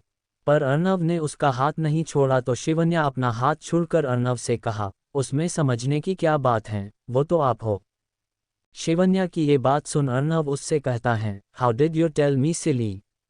मुझे तुम्हारी सच्चाई पता है, तो चुपचाप राजवीर से दूर रहो, नहीं तो इसका अंजाम बहुत बुरा होगा। ये आप कब से क्या बोल रहे हैं, मुझे कुछ भी समझ नहीं आ रहा है। शिवन्या ने कहा। तो उस पर अर्णव बोल पड़ा, कैसे समझ आएगा अब तुम्हारी सच्चाई जो हमारे के सामने आ गई है। तुम्हें हमने कुछ दिन पहले हमारे ही रेस्टोरेंट में एक लड़के के साथ देखा था और आज सीधे राज के साथ देख रहा हूँ। इतना बोलकर अर्णव ने आगे बोलने लगा, अब तुम ये कहोगी कि मैंने किसी और लड़की को देखा होगा। तो अभी मैं अपने रेस्टोरेंट की फुटेज मंगवा लेता हूँ। इनका अब मैं क्या करूँ, एक बार बोलना शुरू कर देते हैं तो रुकने का नाम ही नहीं लेते और कुछ भी बकवास करने लग जाते हैं। शिवन्या अपना हाथ दूसरे हाथ में लेकर सहलाते हुए मन ही मन सोचती हैं और अपना फ़ोन लेकर वो राजवीर को कॉल करती हैं। पर राजवीर फ़ोन नहीं उठता। तो शिवन्या वही सोफे पर बैठ जाती हैं और अपने मन को शांत करने का प्रयास करती हैं। तो वही अर्णव अपनी ऑनलाइन मीटिंग में बिजी होता है। शिवन्या उसकी सारी बातें अब मन लगाकर सुन रही थी, क्योंकि शिवन्या को बिजनेस से रिलेटेड बातों में एक अलग ही प्रकार की रुचि होती है। वो अपनी बैग से एक पेन और डायरी निकाल तुरंत अर्णव की बातों को नोट कर लेती हैं। कुछ देर बाद अर्णव का ध्यान जब शिवन्या पर जाता है तो शिवन्या अपनी डायरी में कुछ लिख ही रही थी और उसने तुरंत अपना स्मार्टफोन निकालकर कुछ इंटरनेट पर कुछ सर्च कर रही थी। शिवन्या की यूं तेजी से अपने फ़ोन पर चलती उंगलियां देख अर्णव भी हैरान था और फिर से शिवन्या अपनी डायरी में लिखने लगी। ये सिलसिला चल ही रहा था कि तभी वहां राजवीर आ गया। सॉरी गाइस, मैं थोड़ा लेट हो गया हूँ। राजवीर की आवाज़ सुन शिवन्या ने डायरी अपनी बैग में रख दी और अपने दोनों हाथों में ग्लव्स पहने राजवीर से बोली, कोई बात नहीं भाई, अब हमें कहाँ जाना है, हमारे लंच का टाइम हो गया है। शिवन्या के मुंह से राजवीर को भाई कहता देख अर्णव हैरान हो गया और उसने राजवीर से कहा, ये आपकी बहन है राज, पर हमने तो कभी आपके मुंह से इनका जिक्र नहीं सुना। हमने किया ही नहीं तो आप कैसे सुनेंगे अर्णव? चलिए आज हम आपको इनकी पहचान करा देते हैं। ये है हमारी मासी माँ की बेटी और हमारी एकलौती बहन। इतने वर्षों से हम किसी से राखी नहीं बढ़ते थे, क्योंकि हमें कहना कहीं यकीन था कि हमारी राजकुमारी हमें एक दिन राखी जरूर बढ़ेगी। राजवीर के कुछ से अपने लिए इतने प्यार भरी बातें सुन शिवन्या की आंखें नम हो गई।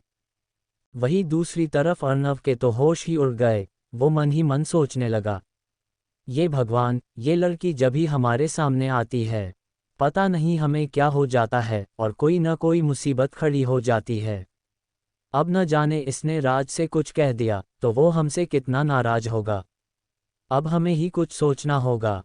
ये सोच अर्णव राजवीर की तरफ देखते हुए कहता है, हम यही सबके लंच की व्यवस्था कर देते हैं। इतना कहकर अर्णव अपने मैनेजर को कॉल करता है और उसे कुछ कहते हुए फ़ोन रख देता है। राजवीर शिवन्या की तरफ देख कहता है, राजकुमारी आप अपने हाथों में ये ग्लव्स क्यों पहनती है? तो शिवन्या उसे बताती है कि 2 साल पहले उसे किसी ने टच करते ही वो कांपने लग गई थी और उस पल से वो डायरेक्टली किसी को भी अपने आप को टच नहीं करने देती और ना करती है। कुछ ही देर बाद अर्णव का मैनेजर वहां आ गया, उसके साथ कुछ स्टाफ भी था, जिसने कुछ ही मिनटों में लंच का टेबल तैयार कर दिया। राजवीर अर्णव के पास आकर बोला, क्या बात है अर्णव, आज आपने यही लंच अरेंज कर दिया? पहले तो कभी ऐसा नहीं किया, तो आज कोई खास बात? नहीं तो आपको क्यों ऐसा लग रहा है? अर्णव के ये कहते ही राजवीर ने आगे कहा, फिर चले लंच करते हैं। बोलकर राजवीर ने अर्णव का हाथ थाम लिया और उसे लेकर राजवीर टेबल तक आया। आप शायद भूल रहे हैं कि आपके साथ आज आपकी बहन भी है। विस्मयादिबोधक चिन्ह, विस्मयादिबोधक चिन्ह। अर्णव की ये बात सुन राजवीर बोला, हम कुछ भी भूले नहीं हैं, आज हमारी राजकुमारी का उपवास है। अगर उनका उपवास था तो उन्होंने ऐसा क्यों कहा कि हमारे लंच का टाइम हो रहा है? कहीं उन्हें हमारे साथ बैठने से तो कुछ इतराज नहीं है। अर्नव अपने मन ही मन ये बातें सोच रहा था कि तभी राजवीर उसकी ओर देखते हुए पूछता है, कहाँ खो गए हो, खाना ठंडा हो रहा है। तो उस पर अर्नव कहता है, हाँ। राज, हम क्या कह रहे हैं, उनके लिए कुछ और मंगवा दे क्या? वो पहली बार हमारे गेस्ट हाउस में आई हैं, उसकी कोई ज़रूरत नहीं है, उन्होंने साफ कह दिया है कि वो कुछ भी नहीं खाना चाहती। ये सुन अर्नव को शिवन्या पर गुस्सा आने लगा। वो अपनी भौहें सिकुड़ते हुए अपनी चेयर से उठा और हॉल में आया। Chapter 8 chapter एंड्रमा। अर्नव जब लिविंग एरिया में आता है तो उसे शिवन्या जमीन पर पड़ी हुई दिखती हैं। वो तुरंत राजवीर को आवाज़ देकर बाहर बुलाता है। अर्नव की आवाज़ सुन राजवीर भागता हुआ लिविंग एरिया में आ जाता है और शिवन्या को होश में लाने की कोशिश करता है, पर शिवन्या पूरी तरह से बेहोश थी। अर्नव, हमें इन्हें हॉस्पिटल ले जाना होगा, ऐसा बोलकर राजवीर शिवन्या को अपनी गोद में उठाकर जल्दी से अपने हॉस्पिटल आता है। राजवीर जल्दी से शिवन्या को एडमिट करवा दिया जाता है। रात का वक्त, रावत हाउस। अंजलि जी बार बार राजवीर और शिवन्या के फ़ोन पर कॉल कर परेशान हो रही थी। रात के 8 बज रहे हैं, पता नहीं ये बच्चे कहाँ हैं, अंजलि जी ने ये कह रही थी कि तभी उन्हें राजवीर का कॉल आता है। वो उन्हें सारी बात बता देता है तो वो तुरंत राजवीर के अस्पताल में पहुंच जाती हैं। राज, इतना सब हो गया और आप हमें अब बता रहे हैं, अंजलि जी गहरी आवाज़ में बोली। तो राजवीर ने उन्हें संभालते हुए कहा, चिंता की कोई बात नहीं है मासी माँ, हमारी राजकुमारी ठीक हैं, आप उनसे मिल सकती हैं। राजवीर के ये कहते ही अंजलि जी शिवन्या के वार्ड रूम में चली गई। उन्हें देखकर शिवन्या ने हल्की सी स्माइल कर उन्हें रिलैक्स महसूस करवाया। अंजलि जी हल्के से शिवन्या के बेड पर आकर बैठ गई। शिवन्या, आप अपना बिल्कुल ध्यान नहीं रखती, आपको क्या ज़रूरत थी उपवास रखने की? हाँ। तभी शिवन्या की आंखें भर आई। वो अंजलि जी की तरफ देखकर सोचने लगी, माँ आप हमारी कितनी चिंता करते हैं, पर जब आपको हमारी सच्चाई पता चलेगी तब आप हमसे सिर्फ और सिर्फ नफरत करेगी।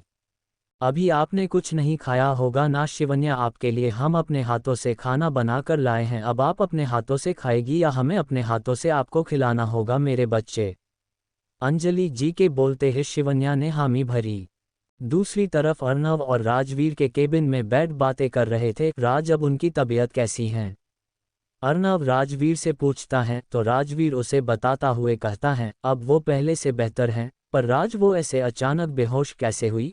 अर्नव के इस प्रश्न का उत्तर देते हुए राजवीर उसे कहता है, पता नहीं क्यों पर हमें लगता है कि हमारी राजकुमारी बहुत ज़्यादा परेशान है। ये सुन अर्नव बोल पड़ा, शायद आप सोच रहे हैं वैसा कुछ ना हो, चलिए हम चलते हैं। बोलकर अर्नव केबिन से बाहर आता है और कुछ सोचते हुए पार्किंग एरिया से सीधे गाड़ी लेकर रतनगढ़ के लिए निकलता है कि तभी कार ड्राइव करते वक्त उसे अचानक 8 महीने पहले की बातें याद आने लगती हैं। आखिर क्या हुआ था? फ्लैशबैक। अर्नव शिवन्या से जब पहली बार मिला था उसने शिवन्या पर अपना सारा गुस्सा निकाला, पर शिवन्या का कोई रिप्लाई नहीं आया। अर्नव ने इसी बात का फ़ायदा उठा तुरंत अपने मैनेजर से कहा, इस लड़की की सारी इन्फॉर्मेशन 1 घंटे में हमारे सामने चाहिए और उसके साथ जल्दी हमारी मीटिंग फिक्स कर दो।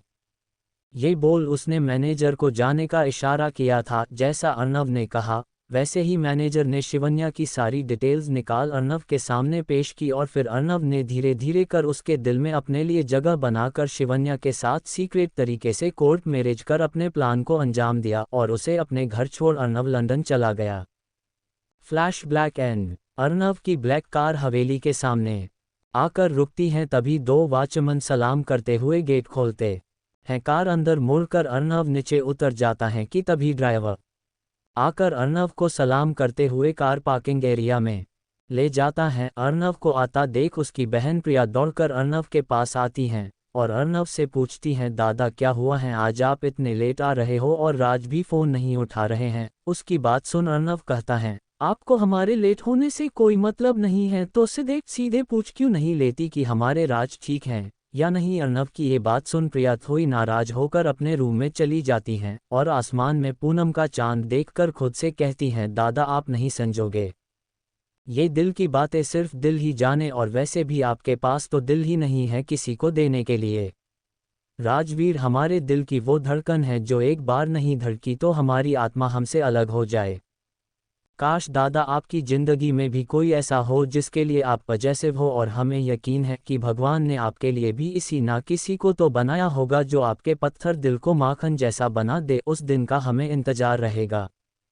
तो वही दूसरी तरफ शिवन्या हॉस्पिटल के रूम में अकेली ही अपने विचारों में खोई हुए थी। वो भी विंडो के बाहर चांद की तरफ देख रही थी कि तभी उसे राजवीर की आवाज़ सुनाई देती है। वो तुरंत अपने सामने देखते हुए बोलती हैं, भाई आप कब आए? तो राज शिवन्या की तरफ देखकर कहता है, ये आप लड़कियां चांद में ऐसा क्या देखती हैं जो हमें नहीं दिखाई देता? ये सुन शिवन्या कहती हैं, बाकी यो का हमें नहीं पता, पर हाँ, हम अपनी कुछ बातें चंद्रमा से शेयर करना पसंद करते हैं।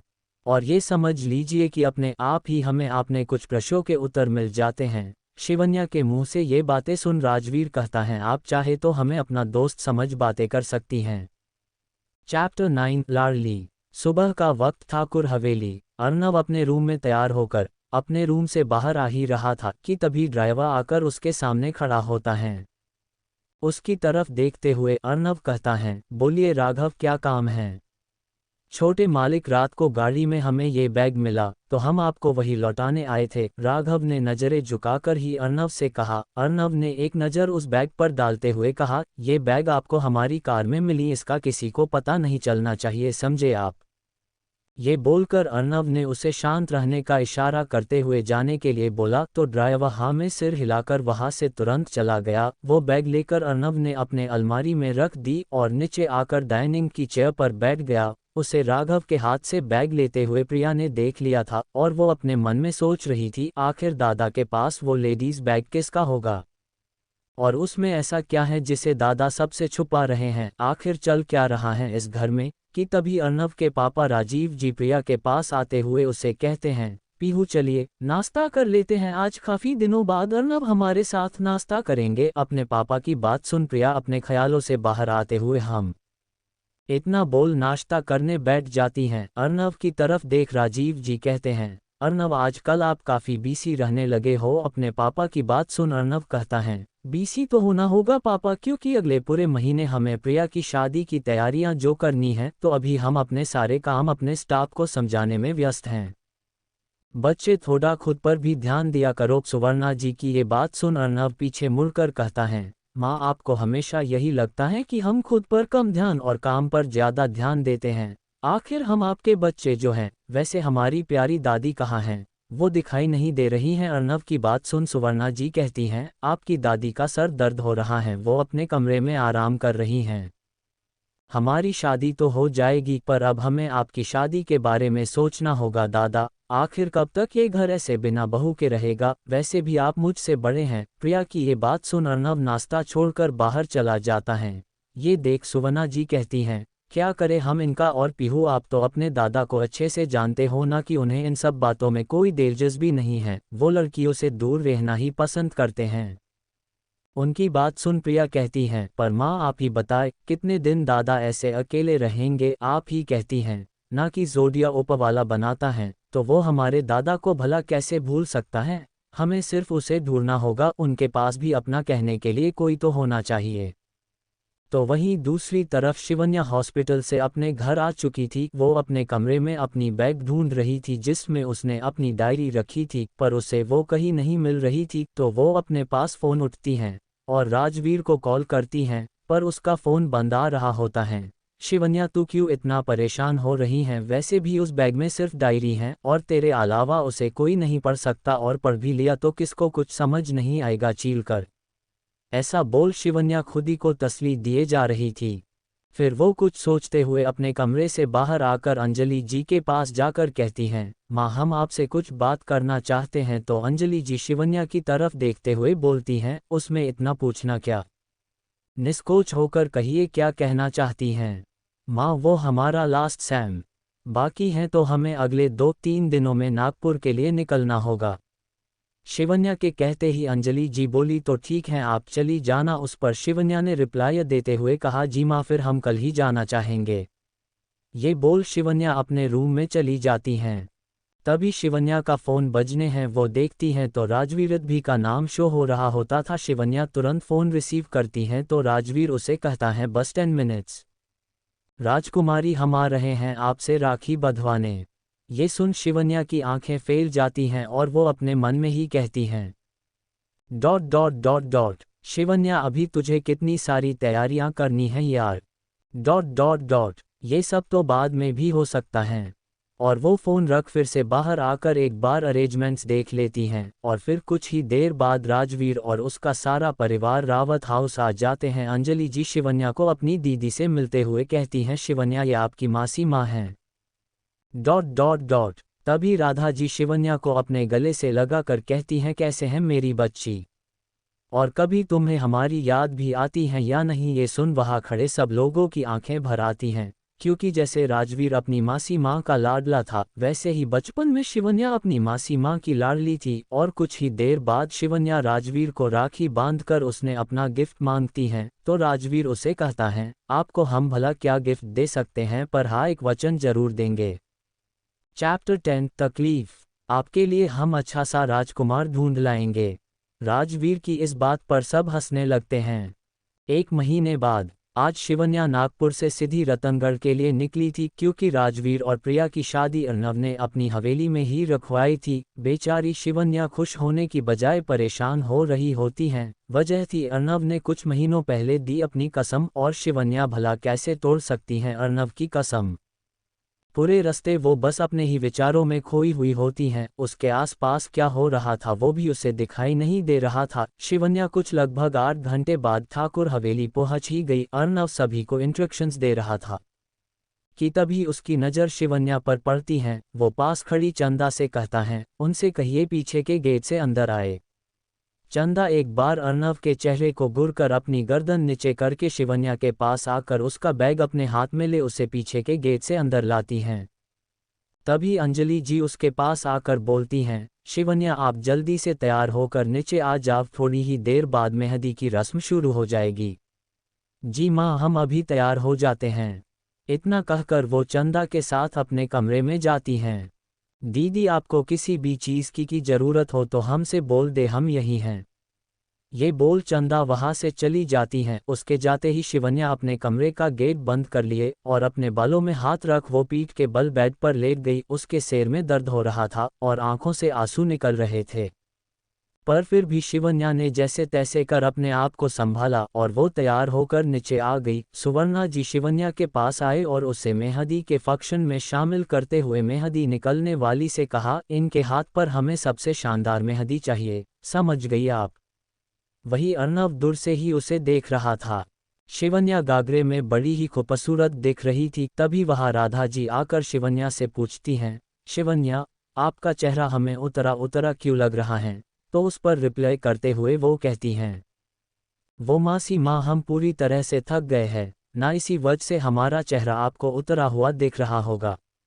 शिवन्या का यूं उतरा हुआ चेहरा राधा जी से देखा नहीं जा रहा था। वो उसे ऊपर जाकर आराम करने के लिए कहती हैं, दीदी आपने अच्छा किया जो शिवन्या को आराम करने कमरे में भेज दिया। अंजलि जी राधा जी से कहती हैं। तो दूसरी तरफ शिवन्या नजर ना आने के कारण अर्नव की नज़र बस उसे ही ढूंढ रही थी, पर उसे वो कहीं नज़र ही नहीं आ रही थी।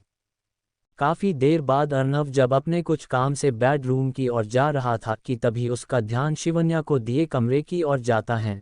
वो चुपके खिड़की से अंदर जगते हुए देखता है तो शिवन्या का शरीर पूरी तरह से काँप रहा था। कुछ ही देर बाद वो अपनी बैग से इंजेक्शन निकालकर अपने आप को इंजेक्ट कर लेती हैं और तुरंत बेहोश होकर जमीन पर गिर जाती हैं। ये सब देख अर्नव के पैरों तले जमीन खिसक जाती हैं।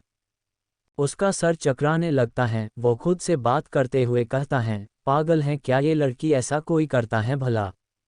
और अर्नव जल्दी से वॉचमैन को फ़ोन कर उस कमरे की चाबी मंगवा लेता है और खुद चाबी से दरवाज़ा खोल कमरे में जाकर शिवन्या को होश में लाने की कोशिश करने लगता है। अर्नव शिवन्या को अपनी गोद में उठाकर बेड पर लेटा देता और वो शिवन्या के पास बैठ जाता है। अर्नव को अब धीरे धीरे सब समझ आ रहा होता है, क्योंकि उसकी दी अपनी कसम के कारण शिवन्या इस हालत में होती हैं। शिवन्या के कमरे में काफ़ी शोर सुनाई दे रहा था, इसीलिए वो उसे अपनी गोद में उठाकर पीछे के गेट से अपने बेडरूम में ले आया और उसे बेड पर लेटा कर उसका हाथ अपने हाथ में लेकर कहने लगा, हम तो आपसे माफ़ी मांगने के लायक भी नहीं हैं। आपकी इस हालत के जिम्मेदार हम हैं। शिवन्या, पर आप अपने आप को तकलीफ क्यों दे रही हो। ये जो कुछ भी हो रहा है सब हमारी गलती है, पर अब हम आपको ऐसे तकलीफ में नहीं देख सकते हैं। तभी अचानक अर्नव का फ़ोन बजता है। उस पर आकाश का नाम शो हो रहा था, तो अर्नव ने फ़ोन उठाते हुए बोला, हमें अगले 3 घंटे तक आराम करना है। आपको जो काम होगा वो आप पापा से कह दीजिए।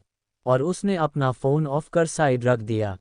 कुछ ही देर में शिवन्या होश में आती हैं। उसने देखा कि अर्नव उसके पास बैठ उसे बस घूर रहा था, तो शिवन्या ने अपने आप को संभालते हुए बोला, हमने बहुत कोशिश की थी यहाँ ना आने की, पर भाई मान ही नहीं रहे थे।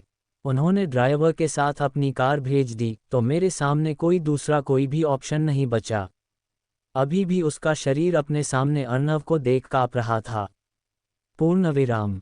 अर्नव धीरे से शिवन्या के पास बैठ गया और शिवन्या का हाथ अपने हाथ में लेते हुए बोला, इसीलिए आपने खुद को बेहोशी का इंजेक्शन इंजेक्ट कर लिया है।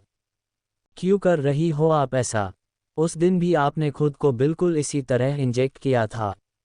आखिर क्यों शिवन्या, क्यों कर रही हो आप ऐसा? उद्धरण चिन्ह। चैप्टर 11 दिल का टूटना।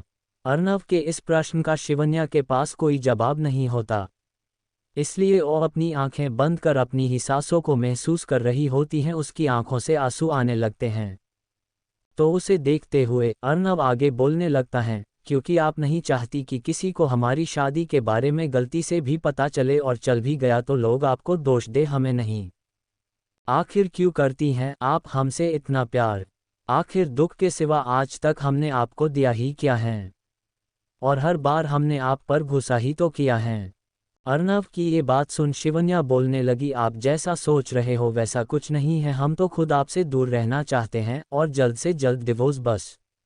शिवन्या की ये बात सुन अर्नव को उस पर गुस्सा आ रहा था, पर वो चाहकर भी शिवन्या से कुछ बोल नहीं पाया।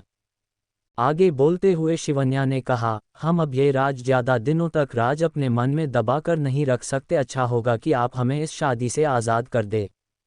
शिवन्या के मुंह से ऐसी बातें सुन अर्नव ने अपना सर शिवन्या के सर से सटा लिया और वो शिवन्या से बोलने लगा, आप जिस तकलीफ से अभी गुजर रही है उसी तकलीफ का हम भी एक हिस्सा हैं, पर आपकी ये तकलीफ किसी का जीवन संवार रही है। अर्नव की ये बात शिवन्या की समझ से बाहर थी, लेकिन उसे के मन को सुकून दे रही थी और उसे गिल्ट से मुक्त कर राहत दे रही थी।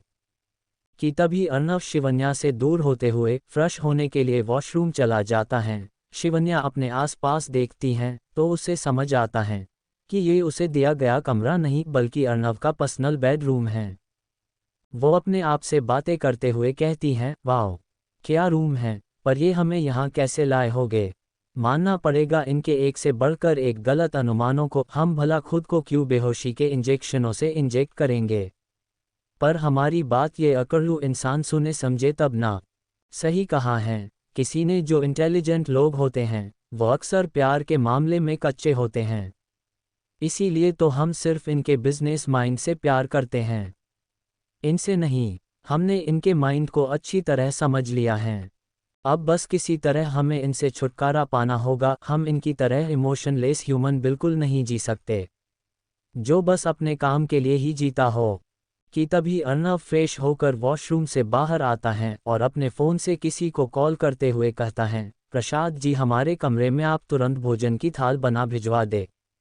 कि तभी रूम का गेट बजता है।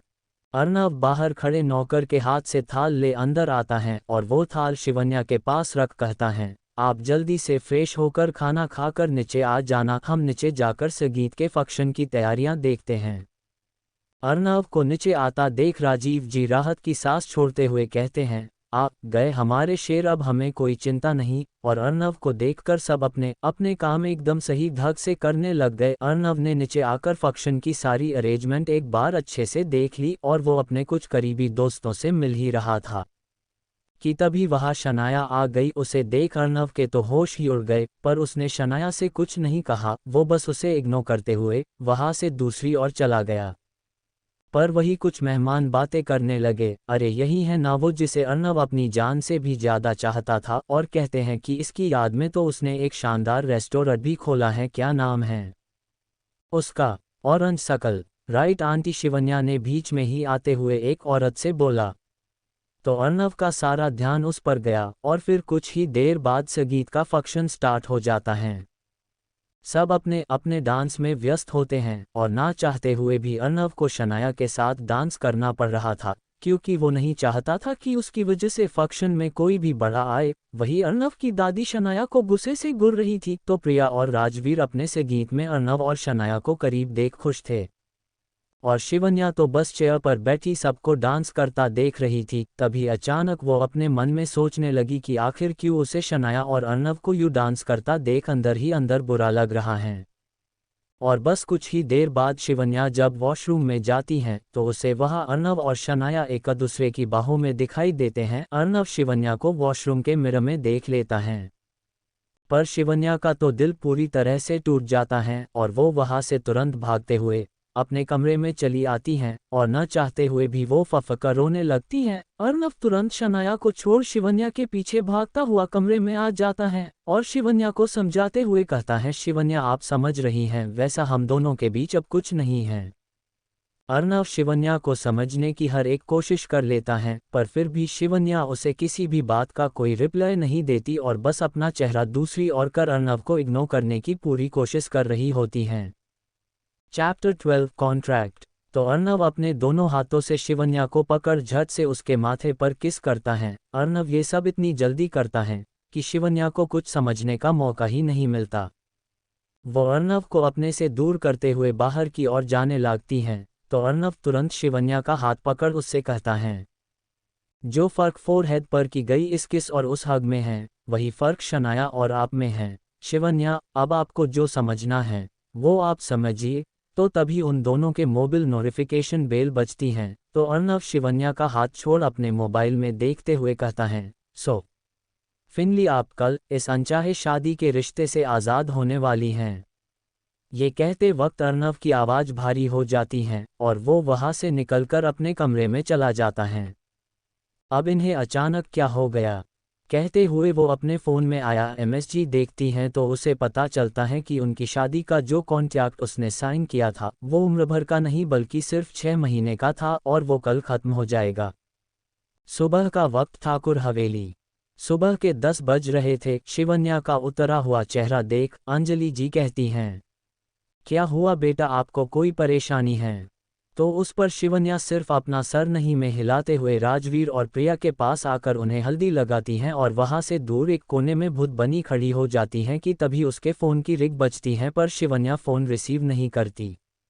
तो वही अर्नव उसके पास आकर उसे अपनी गहरी आवाज़ में कहता है, आपका हो गया हो तो चले हम। अर्नव की इस बात पर भी शिवन्या नहीं में सिर हिलती हैं, तो अर्नव उससे आगे कहता है, हम आपको कहीं घूमने नहीं ले जा रहे हैं, बस कॉन्टैक्ट की कुछ फॉर्मेलिटीज़ हैं जो हम दोनों को पूरी करनी होगी। तो शिवन्या अपना बैग लेकर अर्नव की कार के बैक सीट पर बैठ जाती हैं, तो अर्नव अपनी कार स्टार्ट कर बस शिवन्या की ओर देख रहा था। उसके चेहरे पर कोई भाव नहीं थे, बस वो बिल्कुल शांत बैठी हुई थी और अपने ख्यालों में खोई सी अर्नव को दिखाई दे रही थी। थोड़ी ही देर बाद अर्नव ने अपनी कार रोककर शिवन्या से कहा, चलिए। शिवन्या तुरंत कार से उतर उसके पीछे पीछे चलने लगती हैं। वो दोनों एक सुनसान जगह एक छोटे से पुराने घर के सामने आ जाते हैं। अर्नव उस घर का दरवाज़ा खटखटाता है, तो एक ब्लैक कोट वाला आदमी लॉयर दरवाज़ा खोलकर दोनों को अंदर लेकर फिर से दरवाज़ा बंद कर लेता है और अर्नव की तरफ देखकर कहता है, सर आप दोनों बैठ जाए, मैं आपको आगे की प्रोसीजर समझाता हूँ। तो अर्नव और शिवन्या एक सिंपल सी चेयर पर बैठ उसकी बात सुनने के लिए तैयार हो जाते हैं। तो आगे वो आदमी बोलने लगता है, इस कॉन्ट्रैक्ट के अनुसार आपकी शादी सिर्फ 6 महीने की थी, जो समय आज की तारीख में पूरा हो चुका है। और शिवन्या माम की जो शर्त थी कि अर्नव सर तुरंत आश्रम के बैंक अकाउंट में 15 लाख ट्रांसफ़र करे, तो वो अर्नव सर ने ट्रांसफ़र कर दिए, उसी दिन कर दिए थे। और जो अर्नव सर की शर्त थी कि शिवन्या माम शादी के बाद अर्नव सर से कभी नहीं मिलेंगे, पूर्ण विराम, और ना ही कभी किसी दूसरे आदमी को अपने करीब आने देगी, तो आपने ये कॉन्ट्रैक्ट सक्सेसफुली कंप्लीट किया है। और वो आदमी लॉयर अर्नव के पास पेपर देकर कहता है, सर प्लीज साइन इट। उससे पेपर लेकर अर्नव तुरंत साइन कर देता है और वो पेपर शिवन्या के पास देता है। शिवन्या भी उन पेपर पर साइन कर देती हैं। तो वो आदमी लॉयर कॉन्ट्रैक्ट के पेपर लेकर वहां से चला जाता है। ये देख शिवन्या अपनी उतरी हुई आवाज में अर्नव से कहती हैं, आप मुझ पर लीगल एक्शन भी ले सकते थे, क्योंकि मैंने आपकी दोनों शर्त तोड़ दी थी। उस पर अर्नव कहता है, हमारी दोनों शर्त तुमने जानबूझकर नहीं तोड़ी, सो इट्स ऑफ। कोई बात नहीं, पर मुझे खुशी इस बात की है कि तुमने हमारी दी कसम नहीं तोड़ी, जो कि इस कॉन्ट्रैक्ट का हिस्सा नहीं थी। तुमने हमारी शादी के बारे में किसी को नहीं बताया। और अर्नव अपने हाथ में बियर की बोतल लेकर शिवन्या की तरफ देख कहता है, तुम तो आज बहुत खुश होगी, फाइनली तुम इस अनचाही शादी से आज़ाद हो गई। और वो अपने मुंह से बियर का ढक्कन खोलते हुए आगे कहता है, अब तो तुम दूसरी शादी भी कर सकती हो, तो लेट्स एंजॉय बेबस। और एक ही सांस में वो पूरी बियर खत्म कर देता है और दूसरी बोतल लेकर पीने लगता है। तो वही शिवन्या बस आंखें फाड़ कर अर्नव की तरफ देखती हैं। अर्नव से गुस्से में कहती हैं, अब आप बस भी करेंगे, हमें घर जाकर शादी अटेंड करनी है।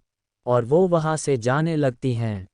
तो अर्नव उसका हाथ पकड़ जोर से अपनी और खींच उसे कमर से पकड़ उसके होंठों पर अपने होंठ रख जबरदस्ती उसे किस कर रहा था। तो तभी शिवन्या उसके शर्ट को पकड़ उसे अपने से दूर करते हुए कहती हैं, अर्नव प्लस संभालिए अपने आप को, हम कभी किसी को अपने करीब नहीं आने देंगे और नहीं अपनी कसम टूटने देंगे।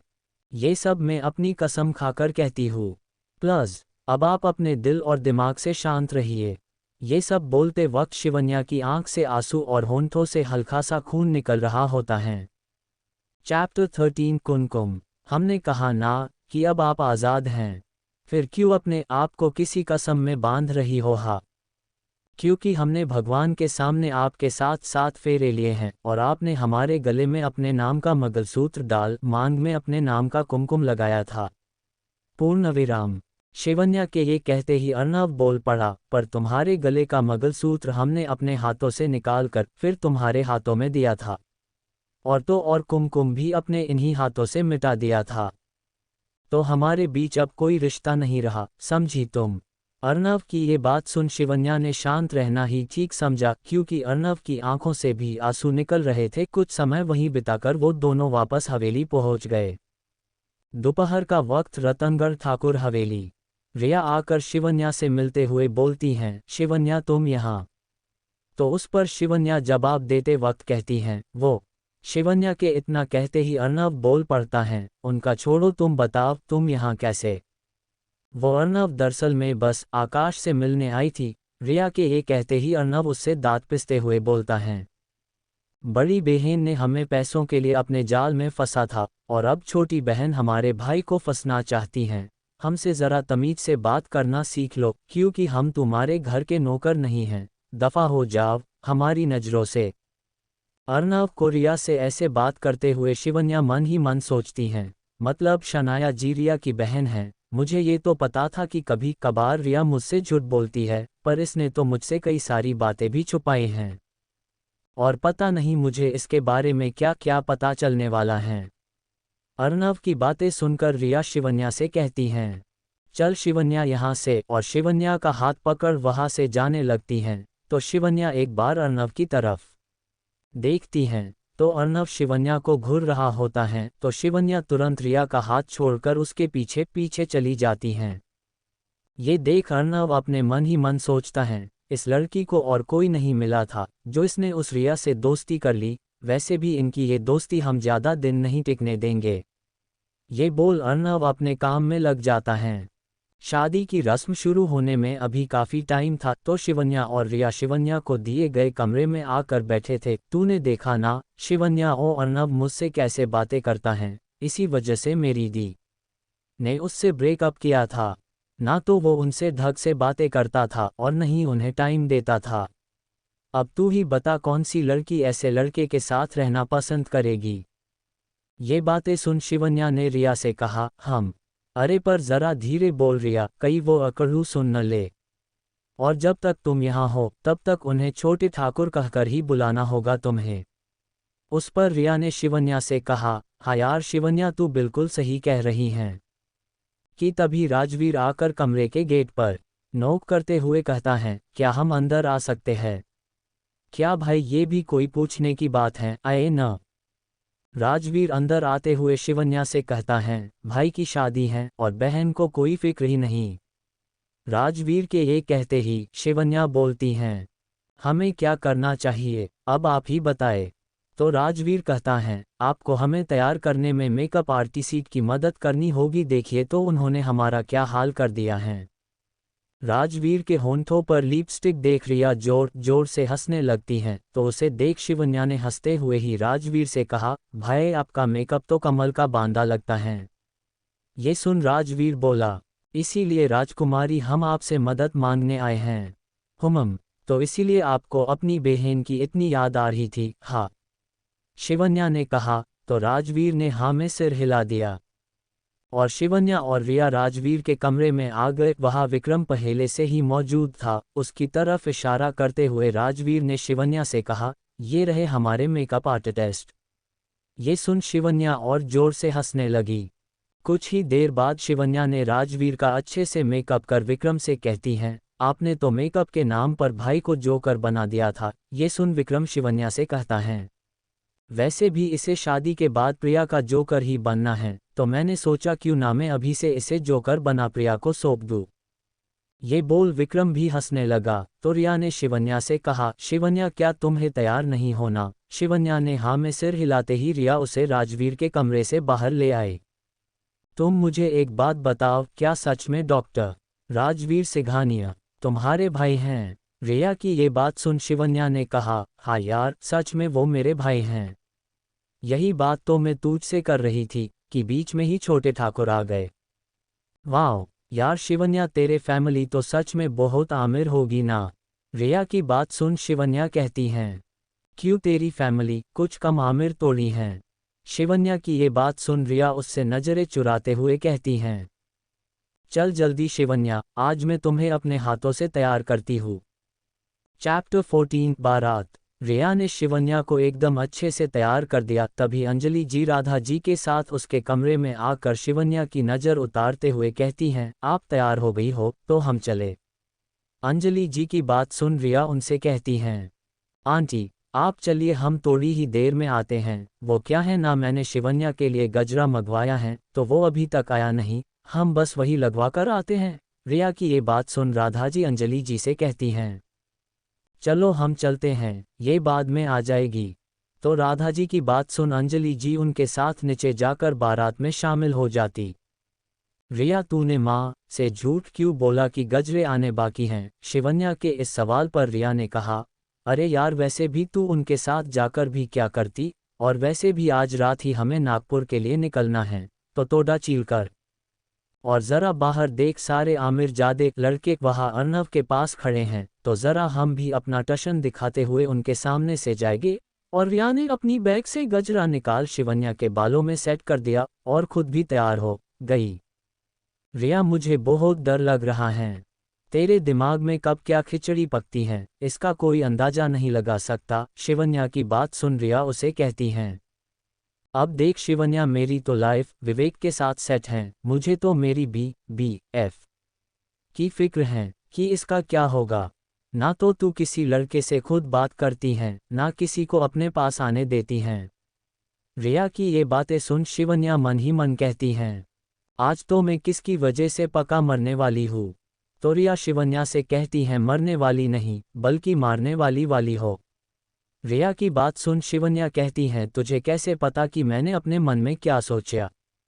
उसे रिप्लाई देते हुए रिया कहती हैं, तू अब इतनी जोर से सोचेगी तो मुझे पता चल ही जाएगा ना। चल जल्दी अब। और वो दोनों कमरे से बाहर निकलकर नीचे आ ही रही थी कि सभी लड़कों की नज़रें बस शिवन्या पर टिक गई। आकाश ने अर्नव के एक कंधे पर हाथ रख अर्नव से कहा, दादा ये अंजलि जी की बेटी है ना? तो वही अर्नव के दूसरे कंधे पर ही हाथ रख विक्रम ने कहा, हाँ। और देखो ना कितनी सुंदर हैं, और तो और उनसे सुंदर उनकी आवाज है। मन तो करता है इनके साथ बैठे उनके साथ हम घंटों बातें करें। विवेक की ये बात सुन अर्नव ने गुस्से में उससे कहा, क्या कहा तुमने? तो उस पर आकाश कहता है, क्या यार दादा, आप भी सुनकर अनसुना कर देते हैं। तो अर्नव अपने दोनों कंधे झटकते हुए आकाश की तरफ देखकर कहता है, अपनी हद में रहो। तो आकाश उससे कहता है, हम अपनी हद में हैं, इसीलिए तो यहाँ खड़े हैं दादा, नहीं तो अब तक इनके साथ होते। ये बोल वो विक्रम के हाथ पर ताली मारता है। इन दोनों की बातें सुन अर्णव की आंखें गुस्से लाल हो जाती हैं और वो अपने आप को संभालते हुए बारात का स्वागत करने के लिए तैयार हो जाता है। तब तक शिवन्या और रिया वहां से बारात में आ चुकी थी। बारात में ढोल नगाड़े बज रहे थे। राजवीर एक शानदार से रथ पे विराजमान था और चारों तरफ रोशनाई छाई थी, तो डीजे के निम्नलिखित गाने बाराती झूम नाच रहे थे। वन गाना गाना हु हैं छोटे छोटे भाइयों के बड़े भैया, हैं हु आज बनेगे किसी के साया, हैं हु छोटे छोटे भाइयों के बड़े भैया, हैं हु आज बनेगे किसी के साया, हैं हु ढोल नगाड़े बजे शनाइया, झुम के आई मगल घैया, ढोल नगाड़े बजे शनाइया, झुम के आई मगल घैया। यहाँ विक्रम आ जाता है।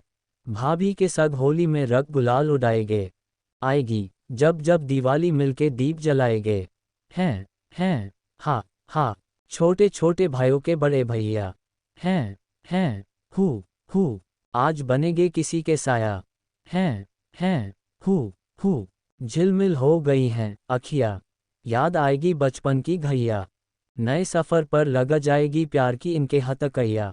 जचते हैं देखो कैसे बड़े भैया हैं राम जी बिहाने चले सीता मैया, छोटे छोटे भाइयों के बड़े भैया, हैं हु आज बनेगे किसी के साया, हैं हु ढोल नगाड़े बजे शनाइया, झुम के आई मगल घैया, ढोल नगाड़े बजे शनाइया, झुम के आई मगल घैया। 2 गाना गाना बारात हवेली के नज़दीक आकर गई तो गाना लगा। इस वक्त राजवीर के पापा माधव जी और उनके दोस्त बीच में नाचने लगे। दोहा बन गया ओए, बन गया सड़ा बरखुरदार, घोड़ी चढ़ गया ओए, घोड़ी चढ़ गया ओए, चढ़ गया मोटर कार, शेहरा सज गया ओए। यहाँ दुल्हकी के पिता राजीव जी और अर्णव सभी बारातियों का स्वागत करते हैं। दुल्हनिया द्रार खड़ी सजन सग जाने को तैयार हो, नच ले ओह नच ले ओह, तेरे द्वारे पे आई बारात ओह, तेरे द्वारे पे आई बारात, प्रेम के मोती लुटा दे, धन स्वागत में बिछा दे। यहाँ सुवर्णा जी राजवीर की नाक खींच उसकी आरती उतार उसे टिका लगाती हैं। तेरे द्वारे पे आई बारात ओह, तेरे द्वारे पे आई बारात, प्रेम के मोती लुटा दे, धन स्वागत में बिछा दे। ओह जरा आदर के साथ, तेरे द्वारे पे आई बारात ओह, तेरे द्वारे पे आई बारात। और आखिरकार राजवीर मंडप में पहुंच जाता है।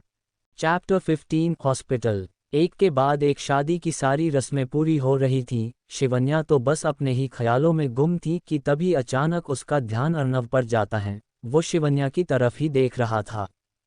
आज जहां एक शादी हो रही है वहीं दूसरी शादी टूट चुकी है। ये सोच शिवन्या की आंखें नम हो गई। उसका ध्यान अपने हाथ पर पड़ा जहां उसने अर्णव के नाम का मंगलसूत्र ब्रेसलेट की तरह पहना था और अपने माथे पर कुमकुम इस तरह सजाया हुआ था कि किसी को पता ना चले। शिवन्या इस अनचाही शादी को भी निभा रही थी, क्योंकि उसने अपनी दादी से सुना था कि चाहे अपना पति कैसा भी हो पर पत्नी को उसका सम्मान कर उसे उचित राह दिखानी होती है और शादी के इस पवित्र बंधन को प्यार से निभाना होता है, किसी कागज के टुकड़ों पर नहीं। ये बंधन जुड़ता है, नहीं टूटता है। शादी तो शादी होती हैं जो मन से जोड़ी जाती हैं और भगवान के आशीर्वाद के साथ निभाई जाती हैं। तो कुछ टाइम बाद रिया शिवन्या के पास आते हुए बोलती हैं, चल ना शिवन्या, खाना खा लेते हैं। तो शिवन्या हाँ में सिर हिलाते हुए उसके साथ जाने लगती हैं। तो शनाया बीच में उन्हें ज्वाइन कर लेती हैं कि तभी शिवन्या को अर्णव फिर से दिखता है, जो कि अभी भी शादी के अरेंजमेंट्स देख रहा था।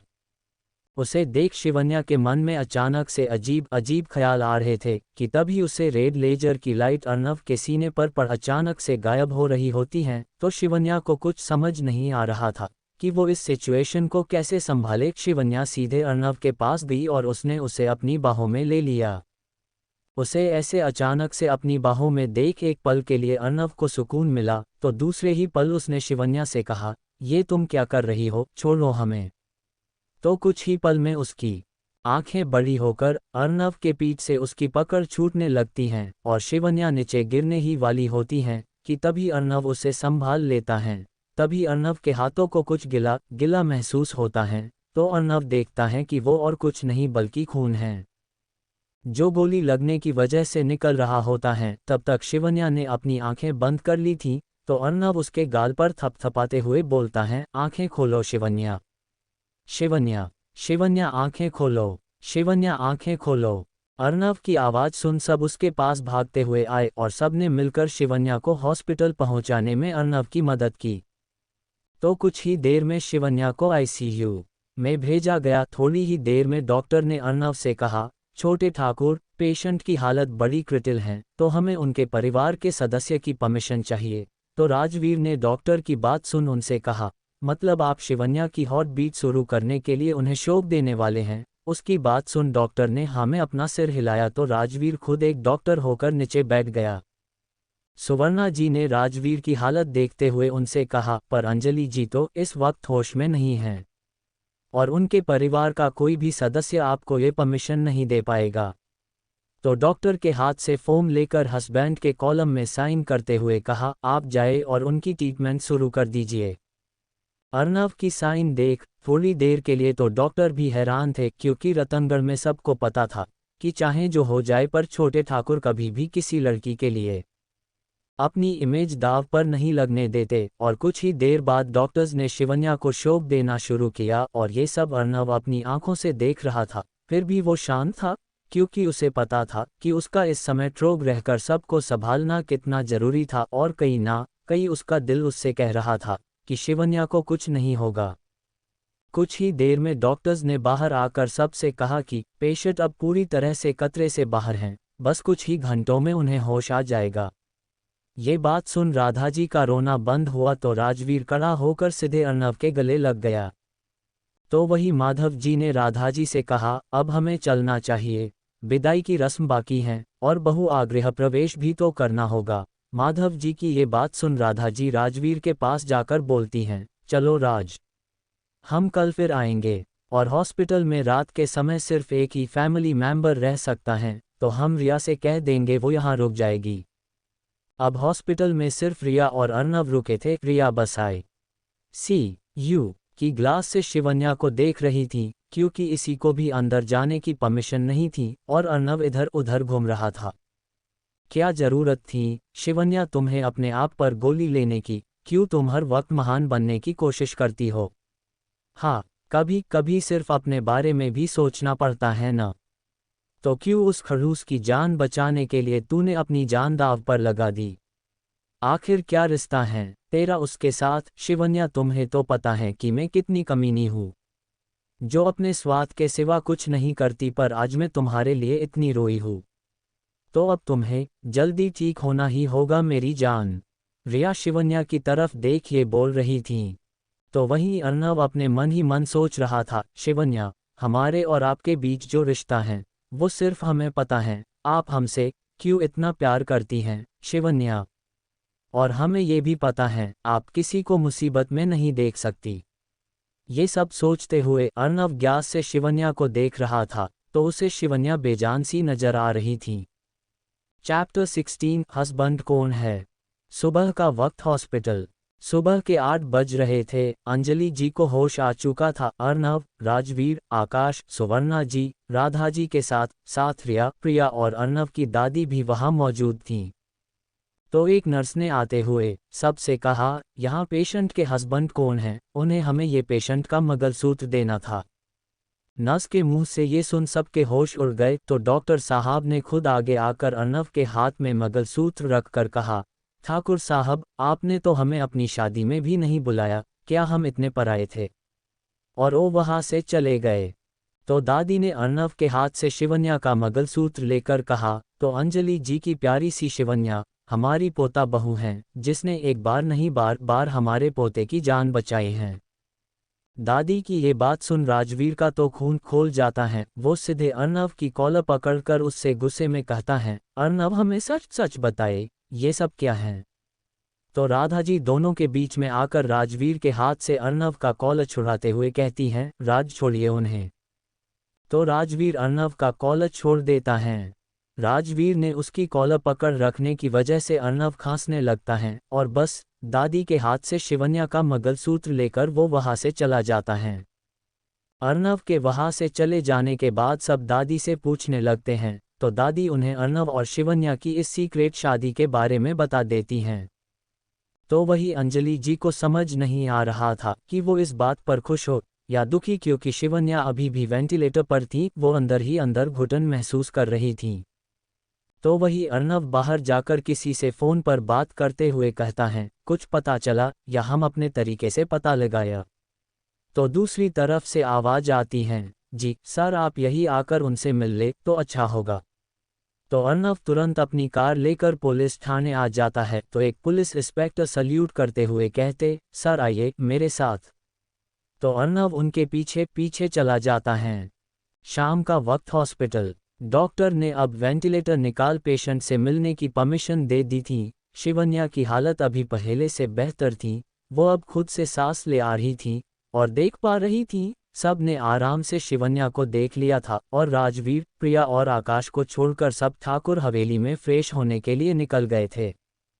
सबको मिलकर भी शिवन्या की नज़र सिर्फ अर्नव को देखने के लिए तरस गई थी। थोड़ी ही देर बाद जब नर्स उसके वार्ड में पहुंची तो शिवन्या ने इशारे में ही उससे अपने मंगलसूत्र के बारे में पूछा। तो नर्स ने उसे बताया, हमने वो आपके हस्बैंड के पास दे दिया है।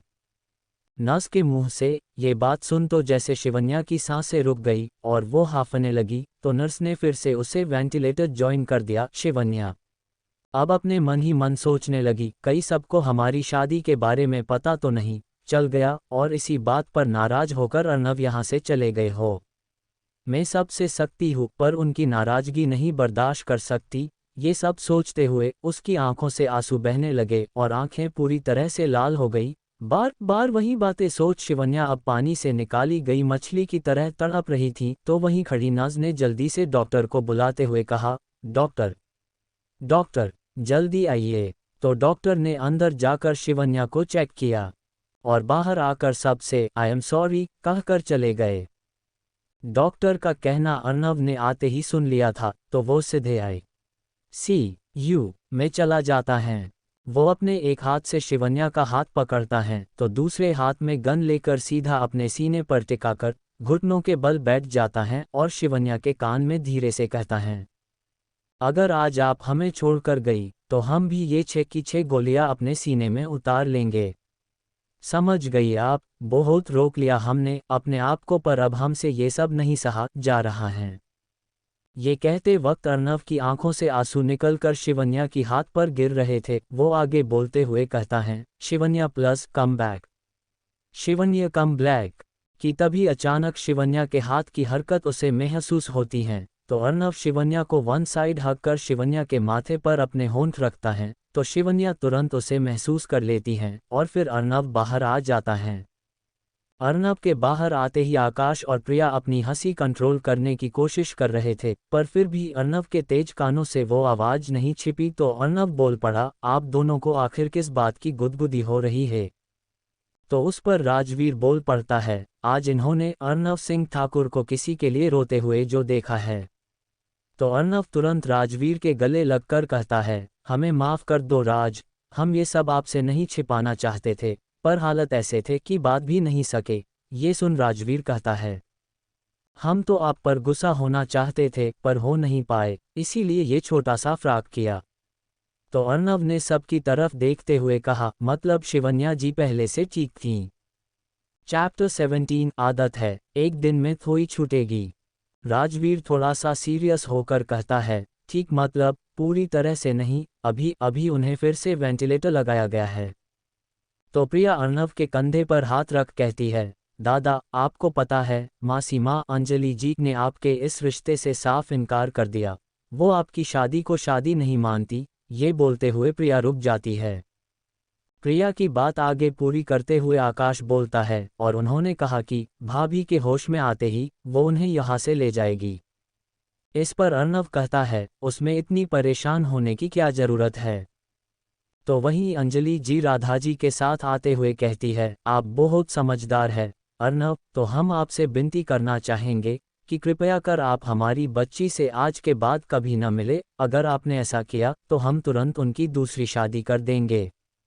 अंजलि जी के ये शब्द अर्नव के दिल को शीशे की तरह चुभ रहे थे, पर फिर भी वो एक बार शिवन्या की तरफ देखता है तो शिवन्या भी इस वक्त उसे ही देख रही थी और चुपचाप वहां से चला जाता है। उसकी आंखों में आंसू तो थे, मगर अब जिसके पास हक से रो सके वो खुद वेंटिलेटर पर थी। उसी हालत में अर्नव अपनी कार में बैठ अकेला ही अपने फार्म हाउस पे आ गया। यहाँ का हर एक कमरा बस शिवन्या की फोटोज से सजा रखा था। जब कभी अर्नव को शिवन्या की याद आती वो यहाँ आकर उससे बातें करता, उस पर गुस्सा होता, उसके दिल का हाल शिवन्या को बताता था।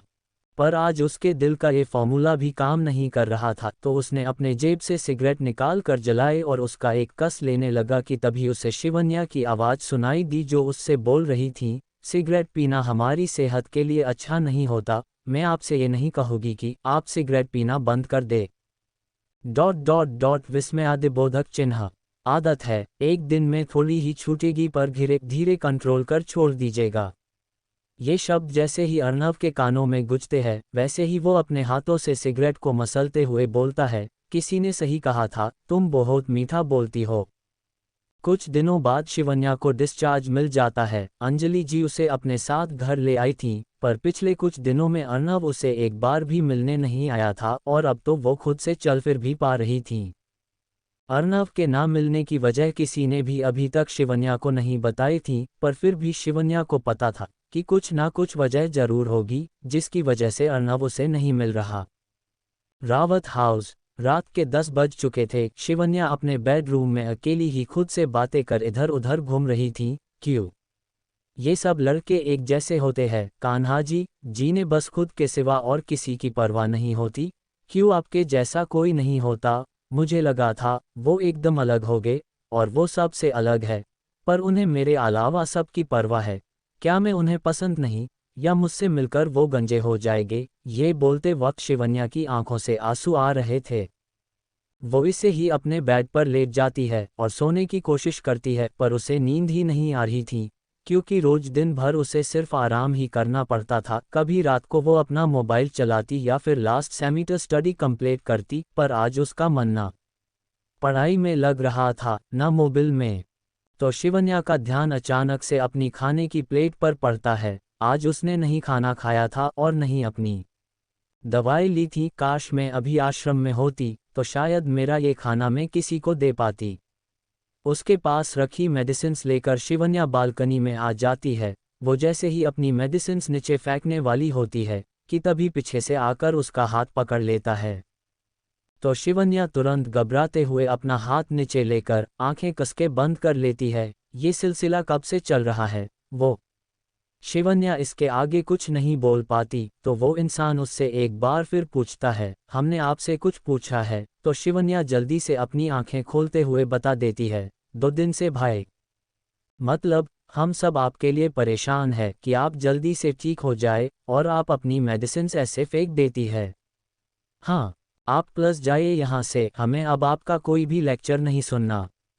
शिवन्या की इस बात पर राजवीर कहता है, अब आपको हमारी बातें लेक्चर लगने लगी तो जा रहे हैं हम और जाकर मासी माँ को बता देते हैं कि आप ना तो खाना खाती है और नहीं मेडिसिन्स लेती है। राजवीर की इस बात पर शिवन्या कहती है, हाँ हाँ, बता दीजिए और साथ में ये भी बोल दो, अब हमारे अंदर की जीने की चाह भी खत्म हो चुकी है, अब हम सिर्फ मरना चाहते हैं। जाए जल्दी और बता दीजिए अपनी मासी माँ को भाई। शिवन्या ऐसा बोलने ही वाली थी, पर वो कुछ भी बोल नहीं पाए, और राजवीर के वहां से जाने के बाद शिवन्या की आंखों से आंसू आने लगे और वो मन ही मन सोचने लगी, ये अचानक मुझे क्या हो गया है? अब मेरा और उनके साथ कोई रिश्ता नहीं रहा, तो मैं क्यों बार बार उनके आने का इंतजार कर रही हूँ? और ऐसे ही सोचते सोचते शिवन्या बेहोश हो जाती है। चैप्टर 18 सब हमारे बारे में क्या सोचेंगे? राजवीर जब शिवन्या से बात कर रहा था तब उसने अर्नव को कॉल कर उनकी सब बात सुनाई, और राजवीर ने एमएसजी कर अर्नव से कहा, देखना आपने अर्नव, हमारी राजकुमारी ने अपना क्या हाल बना लिया है, अब आप ही कुछ कर सकते हो। जब अर्नव शिवन्या को पहली बार उसके नागपुर के रेस्टोरेंट में मिला था, उसी दिन से वो उसे अपना दिल दे बैठा और शिवन्या से उसने शादी भी कर ली। पर फिर भी वो इस बात से बार बार इनकार करता रहा कि वो कभी किसी लड़की से प्यार कर सकता है, और जब अर्नव ने शिवन्या को राजवीर के साथ देखा तो उसका दिल उसी से बगावत कर बैठा। अब अर्नव को अपनी लाइफ में शिवन्या के सिवा कुछ भी नहीं चाहिए। अब उसके दिल और दिमाग में सिर्फ एक ही नाम गूंजता है, और वो है शिवन्या, शिवन्या और शिवन्या। राजवीर की सारी बातें सुन अर्नव तुरंत रावत हाउस की दीवार लांघकर रावत हाउस की बालकनी में आ जाता है, तो शिवन्या बालकनी में ही बेहोश पड़ी हुई होती है। उसने एक वाइट कलर का सूट पहना हुआ होता है और अपने ऊपर एक ब्राउन कलर की शॉल ओढ़ रखी थी। अर्नव हल्के से उसके आंखों को छूता है। उसे पता चल जाता है कि शिवन्या अभी भी रोई हुए है। वो उसे अपनी गोद में उठाकर उसके बेड पर लाता है और उसे होश में लाने की कोशिश करता है। अर्नव शिवन्या की तरफ देखकर बोलता है, तुम कितनी रोतू हो, ऐसे ही चलता रहा तो तुम्हारे रोने से एक दिन इस शहर में बाढ़ आ जाएगी।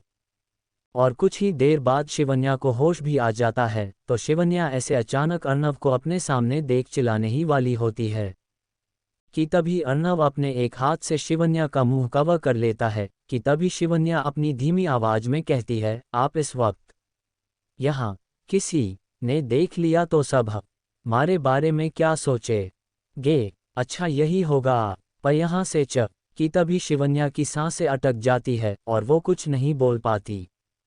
शिवन्या की ऐसी बात सुन अर्नव को उस पर गुस्सा आता है। वो अपनी दोनों मुट्ठियां कस शिवन्या धीमी आवाज में कहता है, तुम खुद को आखिर समझती क्या हो? हाँ, ना तुम्हें टाइम पर खाना खाना है और न ही मेडिसिन्स लेनी है, और जब हम मिलने नहीं आते तो भगवान से हमारी शिकायत करती हो, और मिलने आए तो जाने के लिए कह रही हो। कई गोली लगने का सीधा असर तुम्हारे दिमाग पर तो नहीं हुआ है। अर्नव की बातें सुन शिवन्या की आंखों में आंसू आ जाते हैं, तो अर्नव नॉर्मल होते हुए अपने हाथों से शिवन्या के पास बैठ शिवन्या को अपनी बाहों में ले लेता है और शिवन्या से कहता है, हमें पता है जब से आपको हॉस्पिटल से डिस्चार्ज मिला है तब से एक बार भी हम आपसे मिल नहीं पाए, तो आप हम पर नाराज हैं ना? तो उस पर शिवन्या कहती है, आपको कुछ न ही पता। तो अर्नव कहता है, अच्छा जी, हमें कुछ नहीं पता, तो अब आप ही बता दीजिए कि आखिर ऐसा क्या है जो हमें नहीं पता। तो शिवन्या उससे बहुत कुछ बताना चाहती थी, पर उसके शरीर की एनर्जी पूरी तरह से खत्म हो चुकी थी, तो बिना कुछ बोले ही बेजान सी अर्नव की बाहों में पड़ी थी। तो अर्नव ने उसकी बैग से एक टिफिन निकाल कर शिवन्या से कहा, हम आपके लिए अपने हाथों से ये सूप बनाकर लाए हैं, इसे पीकर आप में एनर्जी आ जाएगी। इतना बोल अर्नव चम्मच से शिवन्या को सूप पिलाने लगता है। तो शिवन्या तुरंत अपना चेहरा दूसरी तरफ कर धीमी आवाज में अर्नव से कहती है, मुझे कुछ भी खाने की इच्छा नहीं है। अर्नव शिवन्या के और करीब जाते हुए उसके चेहरे पे आए हुए बाल साइड कर कहता, मम, ये सब नॉर्मल है, पर खाना तो तुम्हें खाना ही होगा, नहीं तो हम यहाँ से चले जाएंगे। ऐसा बोलकर जब अर्नव शिवन्या से दूर होने लगा तो उसने तुरंत अर्नव का हाथ थामते हुए कहा, रुकिए। तो अर्नव ने एक नज़र शिवन्या को देखते हुए कहा, ये हुए न बात, अब फटाफट ये खत्म कर दो। और अर्नव शिवन्या को अपने होठों सूप पिलाने लगा। सूप खत्म होते ही अर्नव शिवन्या को मेडिसिन खिलाने लगा, तो उसने फिर से ना में सर हिलाया, तो अर्नव ने सारी मेडिसिन्स लेकर अपने मुंह में पानी से साथ डाल ली। ये देख शिवन्या का मुंह खुला का खुला रह गया, और फिर अर्नव ने ऐसा कुछ किया कि इसके बारे में शिवन्या कभी सोच भी नहीं पाती। अर्नव ने सीधे शिवन्या को किस करते हुए सारी दवाई उसके मुंह में ट्रांसफर कर तुरंत शिवन्या की नाक बंद कर दी, और जैसे ही शिवन्या ही सांस लेने के लिए अपना मुंह खोला तो उसमें हवा के साथ साथ सारी दवाइयां भी चली गए। उसके बाद अर्नव ने शिवन्या को अपने गले लगा लिया और उसकी पीठ सहलाने लगा कि तभी शिवन्या के मुंह से दर्द भरी आ निकली। तो अर्नव जल्दी से शिवन्या से अलग हो गया, क्या अभी भी आपका घाव भरा नहीं? अर्नव का ये सवाल सुन शिवन्या उसकी तरफ देखते हुए कहती है, शरीर का घाव तो कभी ना कभी भर जाएगा, पर जाने अनजाने में आपने हमारे दिल पर जो घाव दिए हैं वो शायद कभी नहीं भरेंगे। शिवन्या की ये बात सुन अर्नव तुरंत अपने कान पकड़ लेता है, तो शिवन्या अपने हाथों से उसके कान छुड़ाते हुए नहीं में अपना सर हिलती है चैप्टर 19 दिल और धड़कन। अर्नव ने शिवन्या के हाथ अपने हाथों में लेकर उसे अपने होंठों से छू लिया और शिवन्या की आंखों में देखते हुए उससे कहा, हम आपका घाव देखना चाहते हैं। शिवन्या ने उसे अपना घाव दिखने से मना कर दिया, तो अर्नव ने खुद अपने हाथों से ही उसकी ने अपने ऊपर लपेटी हुई शॉल निकालकर उसका घाव देखते हुए कहा, घाव तो काफी गहरा है। तो शिवन्या ने अर्नव की आंखों में देखते हुए कहा, इससे कहीं गहरा घाव तो दिल में आपकी यादें मुझे तड़प कर बना रही है। क्यों बार बार ऐसे छोड़कर चले जाते हैं? तो अर्नव उसे अपनी बाहों में लेकर बोलता है, अब हम आ गए हैं ना, अब आपको कोई घाव तड़पा नहीं सकता, चलिए अब जल्दी से सो जाते हैं, हमें सुबह जल्दी उठकर ऑफिस जो जाना होगा। इतना बोलकर वो दोनों सो जाते हैं। और जब सुबह शिवन्या की नींद खुलती है तो उसे वहां अर्नव दिखाई नहीं देता, पर अर्नव ने अपनी पिलो पर शिवन्या के लिए अपना लॉकेट और हैंडविच छोड़ा होता है और उसके नीचे शिवन्या को एक चिट्ठी भी मिलती है जिसमें लिखा होता है कि हम हमेशा तो आपके पास नहीं रह सकते, पर ये दोनों, एक जो हमारे दिल के करीब था और दूसरा जो हमारी धड़कन के करीब, हम आपके लिए छोड़कर जा रहे हैं। कि तभी जोर से आलम बज जाता है। अब शिवन्या को समझ नहीं आ रहा कि वो आखिर कैसे रिएक्ट करे, क्योंकि कुछ दिनों से नहीं तो राजवीर उससे मिलने आया था, नहीं अर्नव, दोनों अपने अपने काम में इतने व्यस्त थे। शिवन्या तुरंत अपने बेड से उठ अपने बाल बांध लेती है और तैयार होकर अपने कृष्ण भगवान की आरती कर किचन में जाकर काका नाश्ता बनाने में काका की मदद कर देती है। अंजलि जी शिवन्या के पास आते हुए कहती है, आज राज का जन्मदिन है, हमें दीदी ने कल ही बुलाया था तो वो ज़रा नाराज है, आप जल्दी से तैयार हो जाइए, हमें नाश्ता करके जल्दी निकलना होगा। अंजलि जी ने ये कहते ही शिवन्या ने नाराज होते हुए कहा, माँ आप ही चले जाइए, हमारा मन नहीं है। तो अंजलि जी शिवन्या से कहती है, ठीक है आप यही रुक जाइए, वैसे भी आपकी तबीयत अभी अभी ठीक हुए है। कुछ देर बाद नाश्ता करके अंजलि जी राधा जी के घर चली गई तो काका ने शिवन्या से कहा, छोटी मालकिन हम जरा बाजार से सब्जियां लेने जा रहे हैं, तो क्या आप थोड़ी देर के लिए कार्तिक का ध्यान रखेगी। कार्तिक काका का पोता था जिसका काका के सिवा अब इस दुनिया में कोई नहीं था जी, आप उसे मेरे पास छोड़ दीजिए। तो काका अपने घर से कार्तिक को शिवन्या के पास छोड़ देते हैं और वो भी बाजार चले जाते हैं, पर कार्तिक शिवन्या से कुछ बात ही नहीं कर रहा था। तो शिवन्या ने अपने घुटनों के बल बैठकर पूछा, आप कार्तिक हो ना? तो कार्तिक ने तुरंत जवाब देते हुए उससे कहा, मैं क्या आपको 90 वर्ष का बूढ़ा लग रहा हूँ? तो शिवन्या बोलती है, बिल्कुल नहीं। तो कार्तिक कहता है, तो आप मुझे आप क्यों बुला रही है? तो शिवन्या एक प्यारी सी मुस्कान के साथ कार्तिक से कहती है, तो फिर आपको मैं तुम कहकर बुलाती हूँ। तो कार्तिक शिवन्या के गाल पर किस करते हुए बोलता है, आप बिल्कुल परी की तरह प्यारी हो। कार्तिक की बात सुन शिवन्या उसे, तो आज ये परी आपकी फ्रेंड बनना चाहती है, क्या तुम इस दोस्ती के लिए तैयार हो? तो कार्तिक शिवन्या के गले लगकर कहता है, हाँ बिल्कुल। इसी तरह दोनों बहुत टाइम तक बातें करते हैं और कुछ देर बाद काका आकर कार्तिक को ले जाते हैं। उनके जाने के बाद शिवन्या को अपने फ़ोन की रिंग सुनाई देती है। वो अपने रूम में जाकर देखती है तो शिवानी का फ़ोन होता है। शिवन्या फ़ोन उठाकर शिवानी से बात करने लगती है। शिवानी, क्या यार शिवन्या तूने शादी कर ली और हमें बताया भी नहीं? शिवानी की बात सुन शिवन्या की आंखें बड़ी हो गए और उसका गाला सकने लगा। शिवन्या, तुम्हें ये सब किसने बताया? शिवानी, रिया के सिवा और कौन बता सकता है भला? तो शिवन्या सोच में पड़ गई कि आखिर रिया को ये सब किसने बताया। शिवन्या, अरे यार ऐसा कुछ नहीं है।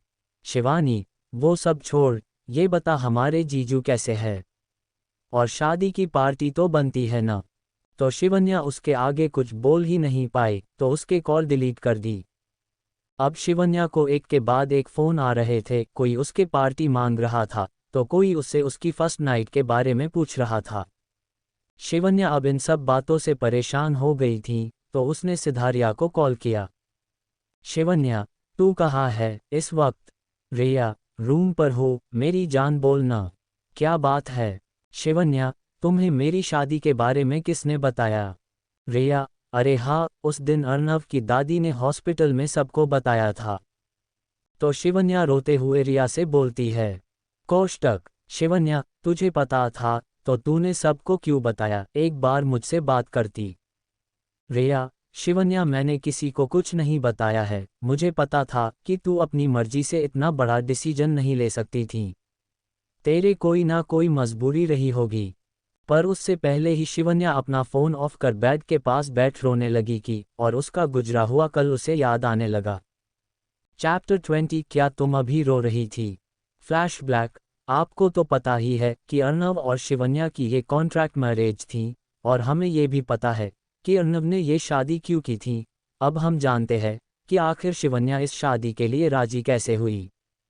शिवन्या से मिलने के बाद अर्नव ने उस पर अपना इम्प्रेशन जमाना शुरू कर दिया, जैसे कि उसके कॉलेज में प्रोफेसर बनकर टीचिंग करने से लेकर अर्नव सिंह ठाकुर बनकर सेमिनार लेने तक। पर वो शिवन्या को बिल्कुल भी इस चीज़ का एहसास नहीं होने देता था कि वो ये सब उसके लिए कर रहा है।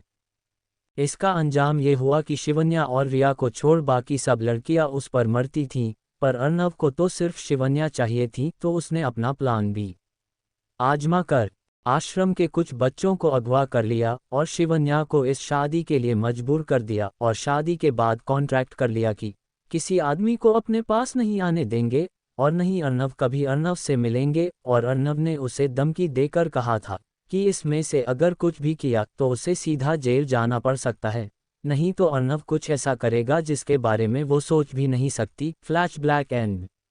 अब आगे शिवन्या ये सोच कर रोए ही जा रही थी, और अब वो कुछ कर भी नहीं सकती थी। उसकी हालत एक लाश की तरह हो चुकी थी जो सिर्फ चल फिर सकती हो।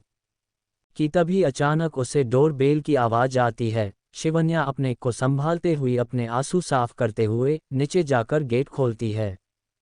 अर्नव को सामने देखते ही शिवन्या फिर से गेट बंद करके जमीन पर बैठ रोने लगती है। शिवन्या, दरवाज़ा खोलिए, हमें आपसे ज़रूरी बात करनी है, इसके बाद सच में आपको हम और तंग नहीं करेंगे। अर्नव की आवाज़ सुन शिवन्या गेट खोल उसकी तरफ ना देखते हुए ही उससे कहती है, अंदर आ जाए। शिवन्या की तरफ देखते हुए अर्नव अंदर आ जाता है, तो शिवन्या फिर से गेट लॉक कर लेती है। क्या तुम अभी रो रही थीं? अर्नव के इस सवाल पर शिवन्या उसकी तरफ देखे बिना ना में अपना सर हिलती है। तो अर्नव उसका हाथ अपने हाथ में लेकर उसे अपनी ओर खींच लेता है, और उसकी चीन को अपने हाथ से पकड़कर शिवन्या का चेहरा उपकी और कहता है, आपको अच्छे से झूठ बोलना भी नहीं आता ना? और अर्नव उसे अपने गले से लगाकर धीरे से कहता है, आप नहीं बताना चाहती तो मत बताओ। तो अर्नव पहले शिवन्या की आंखों निकल रहे आंसू साफ करते हुए कहता है, अब आप हमारी बीवी है, आपको ऐसे बच्चों की तरह रोना शोभा नहीं देता। और फिर अर्नव शिवन्या के होंठों पर लाइट किस कर उसके माथे पर बड़े ही प्यार से अपने होंठ रख देता है, और शिवन्या की आंखों में देखते हुए कहता है, हमने जो कॉन्ट्रैक्ट किया था वो खत्म हो गया है, पर हमारा डिवोर्स नहीं हुआ है, यही बात हम तुम्हें बताना चाहते थे। और फिर उसके गले लगकर कहता है, हमें तो आपको छोड़कर जाने का मन ही नहीं है, पर जाना होगा, राज के लिए गिफ्ट पसंद करना है। पर शिवन्या अभी भी अर्नव से रूठी हुए थीं, क्योंकि उसने उसे इतना तक जो कर रखा था, अब न जाने ये और क्या क्या करने वाला है। ऐसा सोचते हुए शिवन्या कुछ देर बस अर्नव को घूरने लगी, और मन ही मन कुछ सोचते हुए उसने अर्नव को गुड बाय हैंड वेविंग किया। तो अर्नव ने भी उसे फ्लाइंग किस दी और अपनी कार में जाकर पीछे की सीट पर बैठ गया। सेगानिया हाउस। शाम के 7 बज रहे थे। अर्नव ने राजवीर के लिए अपने ही एक रेस्टोरेंट में एक सरप्राइज पार्टी अरेंज कर रखी थी, तो सारे घरवाले वही जाने की तैयारी कर रहे थे कि तभी अंजलि जी के फ़ोन पर शिवन्या का फ़ोन आता है। शिवन्या, माँ, हमें अभी नागपुर जाना पड़ेगा। अंजलि जी, पर बच्चे, आपकी तबीयत, और इस वक्त आप कैसे जाएंगे? शिवन्या, माँ, आप हमारी चिंता मत करिए, हमने टिकट्स बुक कर ली है। अंजलि जी, ठीक है। बच्चे, आप अपना ख्याल रखना। कुछ ही देर में सब रेस्टोरेंट पहुंच जाते हैं, तो वहां की सारी लाइट ऑफ होती है। राजवीर के आते ही वह ऑन हो जाती है। फिर राजवीर अपने हाथों से केक काटता है और खिलाने लगता है, तो उसे शिवन्या नजर नहीं आती, तो वो अंजलि जी की तरफ देखते हुए पूछता है, मासी माँ, हमारी राजकुमारी नहीं आई? तो अंजलि जी उससे कहते हैं, नहीं, हमने ही उन्हें आराम करने के लिए कहा। राजवीर कुछ सोचते हुए साइड में आकर शिवन्या को वीडियो कॉल करता है। राजवीर, राजकुमारी आप कहाँ हो? Shivanya, happy birthday. भाई, अब हम स्टेशन पर है, वो हमें ना कॉलेज के काम से नागपुर जाना है। राजवीर, आप कहीं नहीं जा रही हो, समझी? क्योंकि अभी तक आप पूरी तरह से ठीक नहीं हुए हो। हम अभी आपको लेने स्टेशन आ रहे हैं। और राजवीर बाहर जाने लगता है कि तभी अर्नव उसे रोकते हुए पूछता है, राज इस वक्त आप कहाँ जा रहे हो? तो राजवीर उसे सारी बात बताते हुए कहता है, अब आप ही बताएं अर्नव, इस हालत में हम उन्हें इतने दूर कैसे भेज दे? राजवीर की पर अर्नव कहता है, चलिए हम भी आपके साथ चलते हैं। क्या शिवन्या नागपुर जा पाएगी? आखिर क्यों जाना चाहती है वो नागपुर? जानने के लिए पढ़ते रहिए Sanam ki Kasam. Please like, share और comment and thanks for watching and subscribe for listening next chapters of Sanam ki कसम।